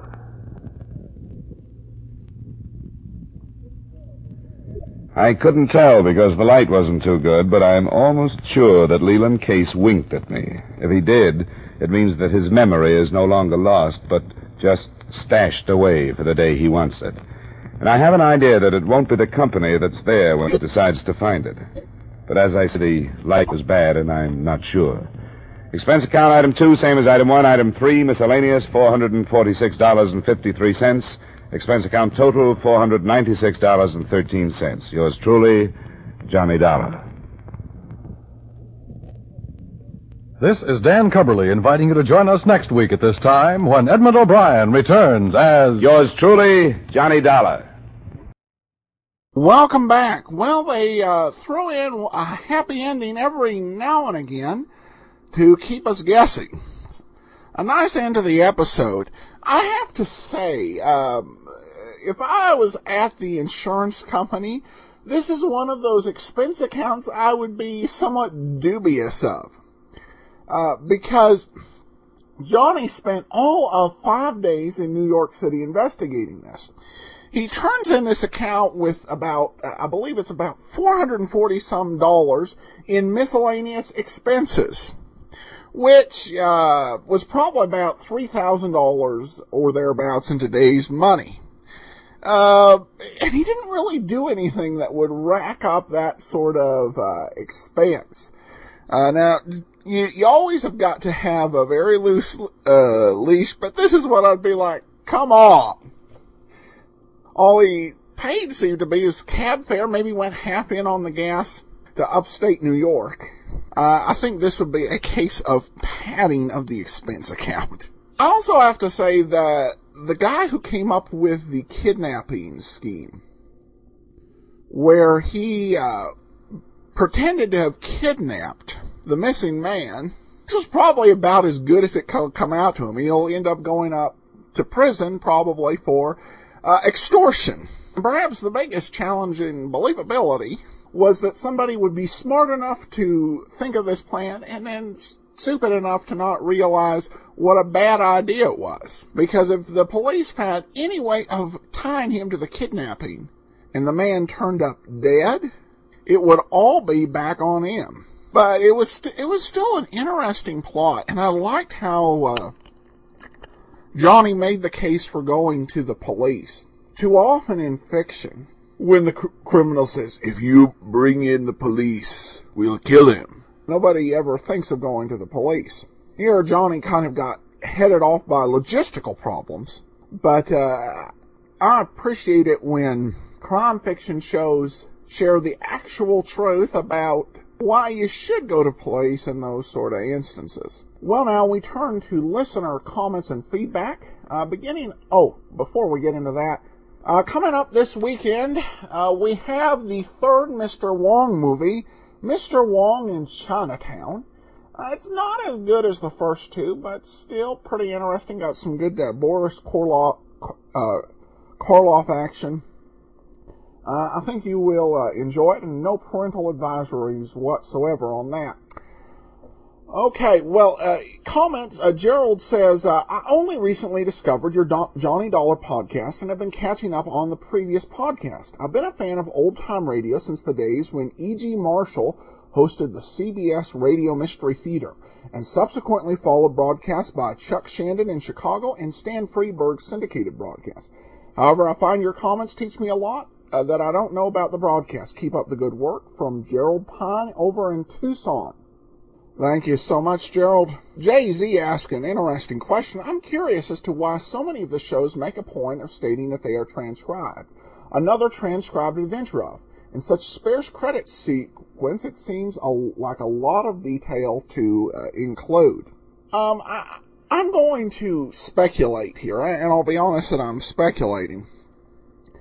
I think it's because of the fact that it's something the public would be interested in. If you hear a performance that is done absolutely flawlessly and perfectly, it's a whole lot less impressive if it is transcribed. Because if it's transcribed, it's been recorded. And you could just kind of say, all right, let's go ahead and get another take. I mean, we saw a kind of raw version of Johnny Dollar done. But there are these details that are shared. It's not really essential. For example, you'll turn on television and they'll say, this show was filmed before a live studio audience. And the only value in saying that is, if it's a comedy, is that you know that the laughter wasn't necessarily all canned. But it also makes for some useful tidbits for radio and television historians, as they can easily determine whether the show was live or not, with the inclusion of the word letting them know it's a transcription. So I hope that helped answer your question in some way. Then we also have an email here from Leslie, who says, Hi, Adam, I was listening to one of your programs the other day, and you mentioned as an extra you would try to air some programs from World War II. I can't remember what the story was, but I think it was an episode of the Lux Radio Theater that I listened to that was first broadcast the night after Pearl Harbor, on December 8th, I think. It was amazing. It really gave a sense of immediacy about the war. They said they may have to cut the program if there was any announcements from Washington, and it gave some public service announcements about blackouts to be observed on the West Coast. I hadn't realized people on the West Coast actually expected a Japanese attack. I thought that only happened in Spielberg's 1941. Well, I guess don't disbelieve everything you see in the movies. But yeah, that was definitely a concern. When something like Pearl Harbor happened, it creates a great sense of vulnerability. I know that in the aftermath of 9/11, a lot of us here in the States, we were expecting something to happen anywhere. And that episode, by the way, of Lux was called The Doctor Takes a Wife. Kind of lighthearted fare for the occasion, but probably just what folks needed with all the concern and worry that went after Pearl Harbor. Leslie goes on to say, I live in one of the parts of Australia that was actually attacked by the Japanese, and the fort in our town is the only one in Australia to have actually fired at an enemy. Enjoying your programs here. Keep up the good work. And P.S. I put a review on iTunes Australia recommending you to other people. Well, thanks so much, Leslie. Really appreciate that. Of course, Australia, because of being alone on the continent, doesn't have a big history of war. One thing I find fascinating about the radio programs of the time, when they did news updates, it was very direct, simple, and to the point. It wasn't just to get back to the show. They gave us as much needed information in, say, a 40-second news break as we might get if we were in the modern times, and the same thing were turned into a 20-minute report with all the back and forth that the news networks do. It was very direct, professional, to the point, and non-sensationalized information that people needed to know. Well, that will actually do it for today. We will be back on Monday with Barrie Craig, Confidential Investigator. Be sure to be watching on Sunday for Mr. Wong in Chinatown. And then join us again on Friday for yours truly, Johnny Dollar. In the meanwhile, send your comments to box13@greatdetectives.net. Follow us over on Twitter at Radio Detectives. And become one of our friends on Facebook, facebook.com/Radio Detectives. But from Boise, Idaho, this is your host, Adam Graham, signing off.